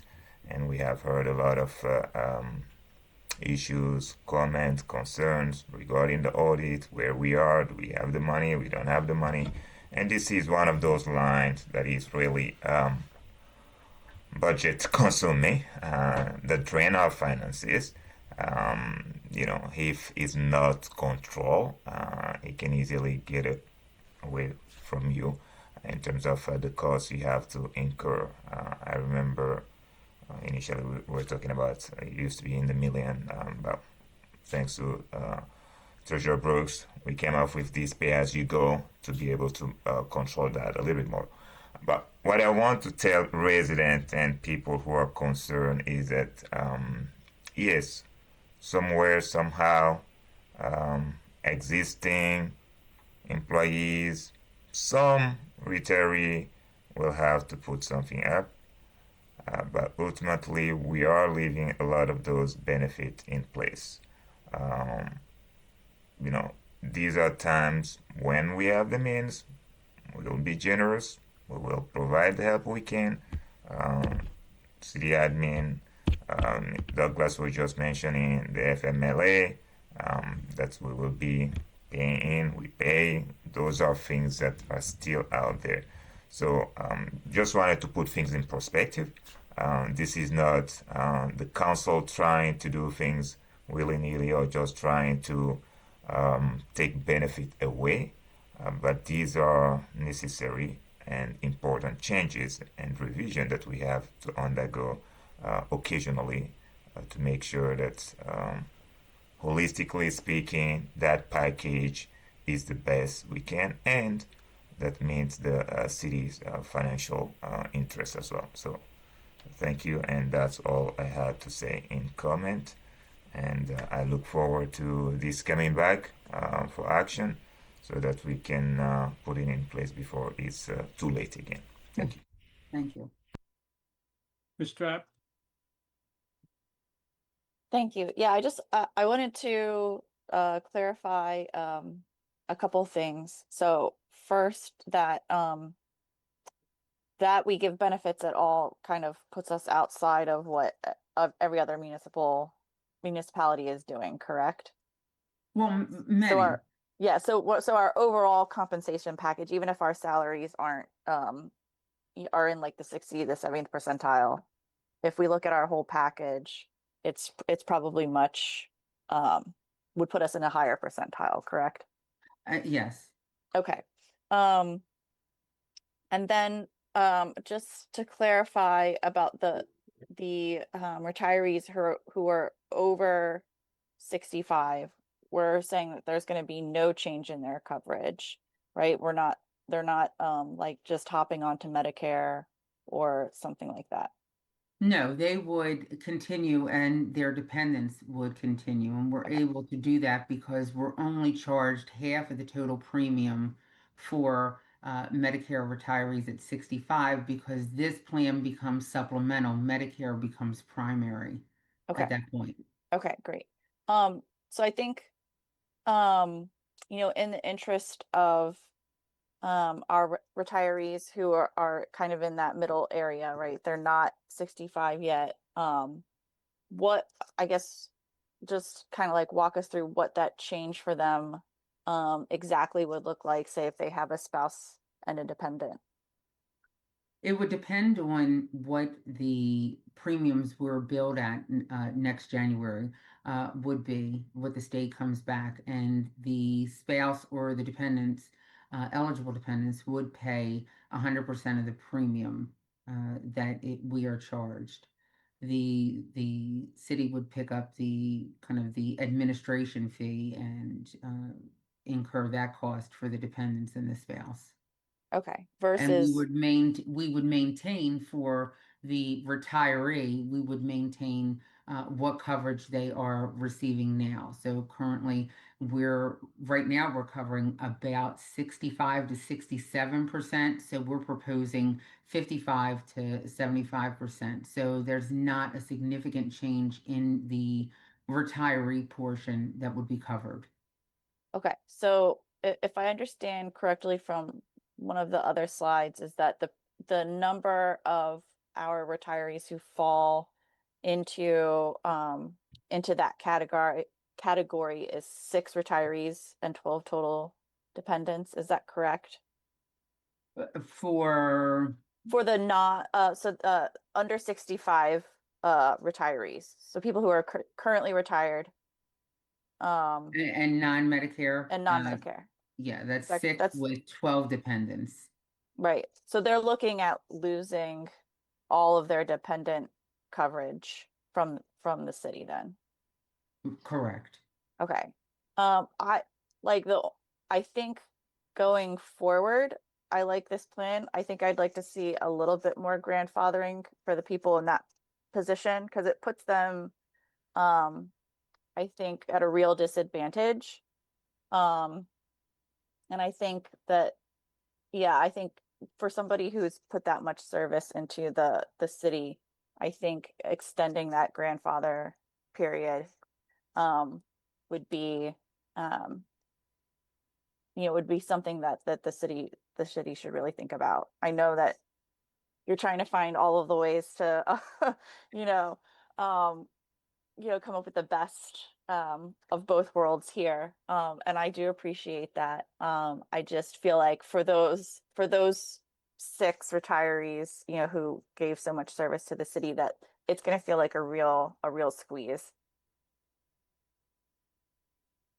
I don't disagree, and it's a matter of if you line this up and say, okay, we're going to we're going to extend the grandfathering for this, and whether it's we don't cover 100%, but we say, okay, we're going to, they would have to pay for 75% or something to where there's some type of compromise.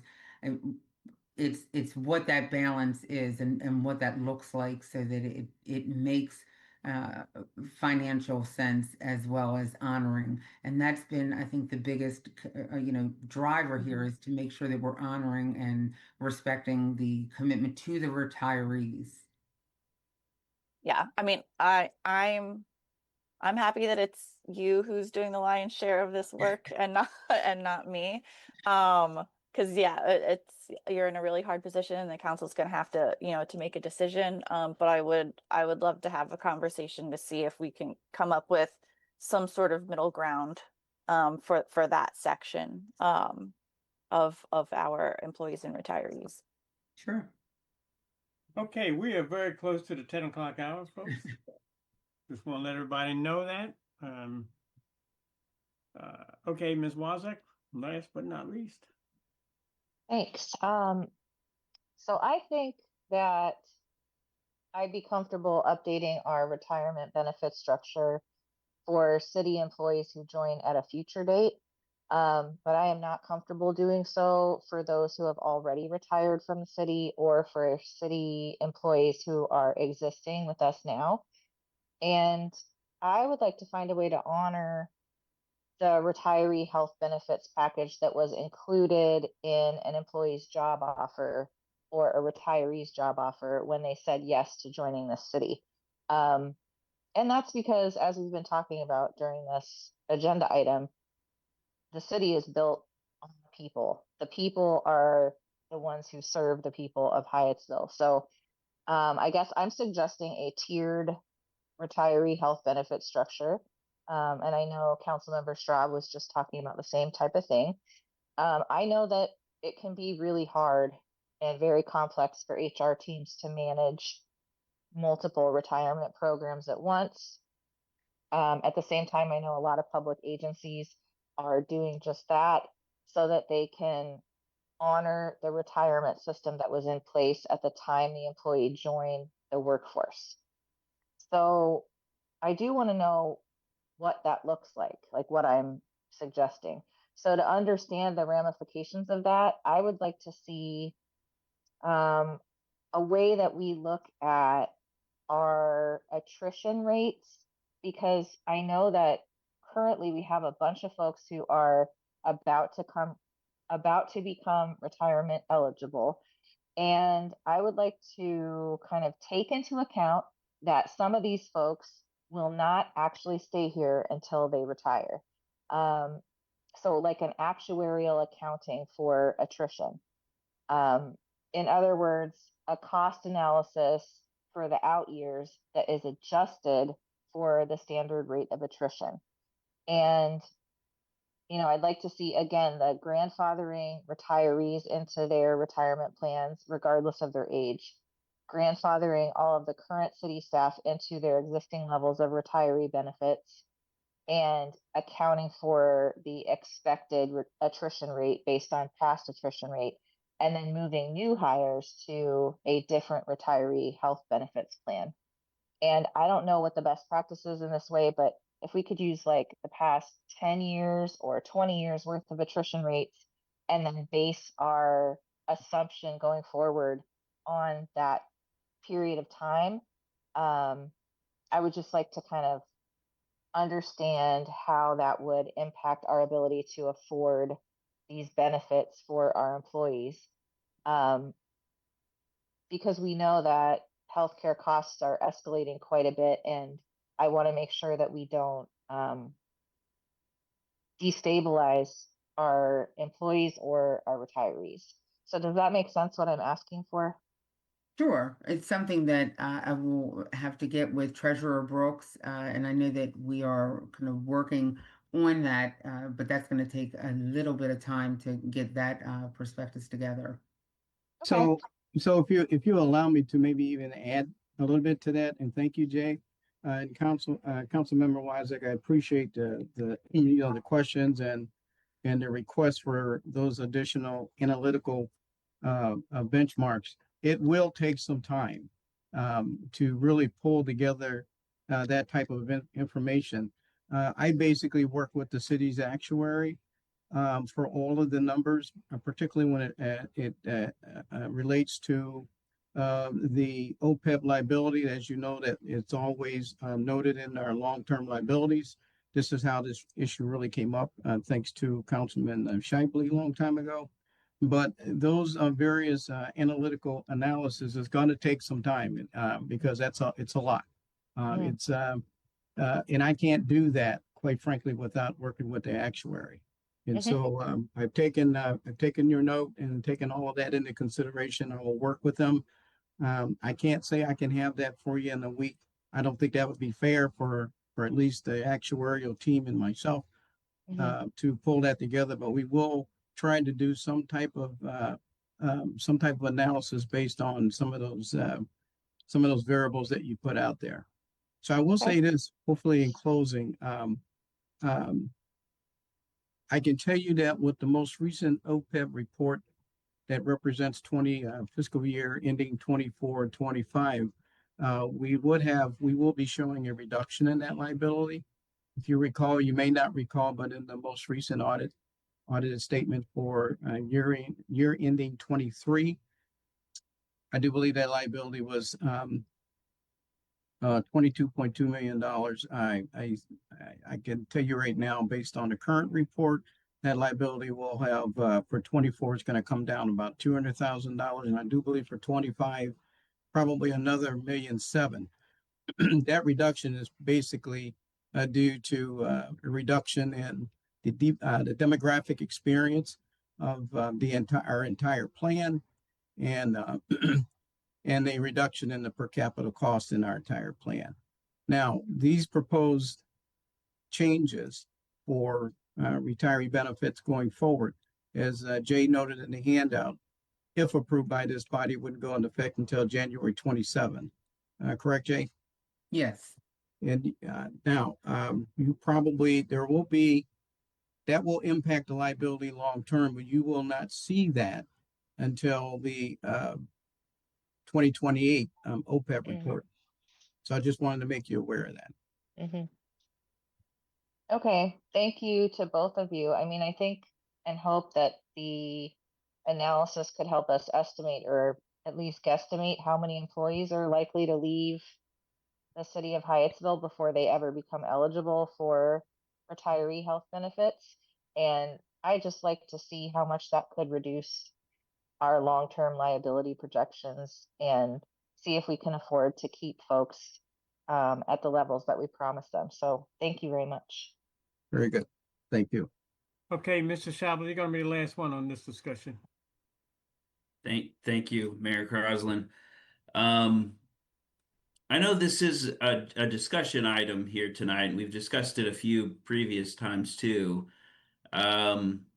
Is there a sense, and I know you've gotten various feedback from council members, is there a sense as to when this would come back before the council at this point? Is this something we're looking to make in time to be incorporated as something that would be part of our FY27 budget? Well, if we were going to do something, what our hope is that we would be able to have something factual to present to everyone and give them enough notice, so 10 months or so notice. Also, I want to add that this has been a pain point for a lot of retirees and current employees, because we have been discussing this for some time, and I think that there's a lot of uncertainty with the retirees and current employees, and I think if we can just bring some type of resolution, whatever that's going to be, to them, so that everyone can have some peace of mind. But that's a component where I really, want that, especially for the retirees, not to have to stress about healthcare, because it is such a huge cost. Well, I know we're asking for a lot of work for you folks to do. I mean, I think the question is, do you have any idea when we'll see it again in the future?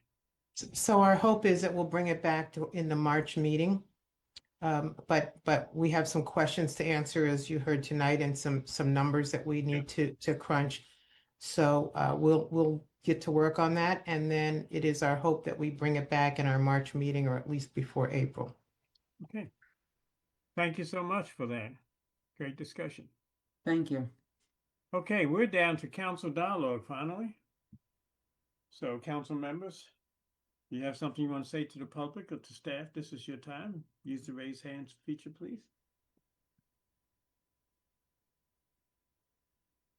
Mr. Nesbitt.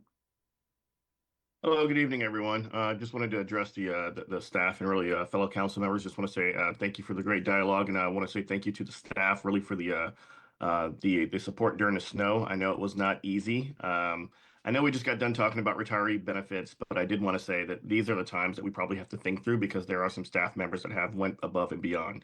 So as we're making decisions, let's kind of think about those hard times as well. So yeah, that's just one thing I want to say. That's all. Thank you.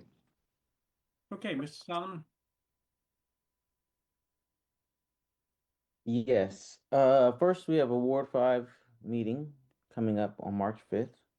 So we're a little less than a month out. but just want to put it out there.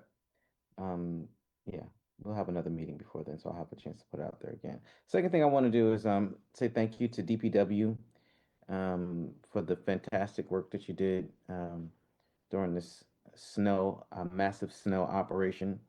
I appreciate also that somebody asked you to join this meeting tonight and stay up another night.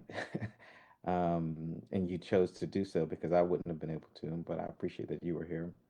And also, for your responses to the many requests that residents sent, the council members sent. I want the community to know that you were well represented by your council members in taking pictures, forwarding concerns. So everybody had a role to play in all of this, and I'm just, I think we came together as a team, and yeah, it looks like we'll have better weather in the week to come, and I'm appreciative. So thank you. All right. Anyone else have any comment to make? Yes, I will take it. I third that appreciation for the DPW and the entire city staff. By all means, I think everybody did their part. So thank you all for the work.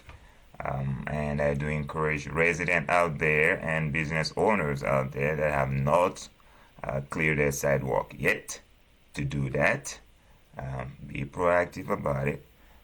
You don't want to get that citation and then blame city staff or call us to complain. So please, I encourage everybody, if you have the strength and the energy, you're not a senior resident or somebody that has some capacity issues, please go out, clear your sidewalk. It'll make the community safer for everyone. The second thing I wanted to say is that we're about to start Lent, I think, sometime next week. For everyone, Muslim community, the Christian community. So happy Lent to everyone, and I hope all of our fasting will be well received, and our prayers will also be received. So thank you, everyone, and stay safe. Okay. Thank you for that, Mr. Harbor, and I want to thank the staff as well for the amazing work that you do day in and day out. And I want to say happy birthday to all you folks who have birthdays in this month. Can I get a motion to adjourn? So moved. Second. Everybody's interested in. Third. Danny's trying to get to Spain real fast. All in favor? Aye. Ayes have it. Good night, everybody. Night. Good night. Good night.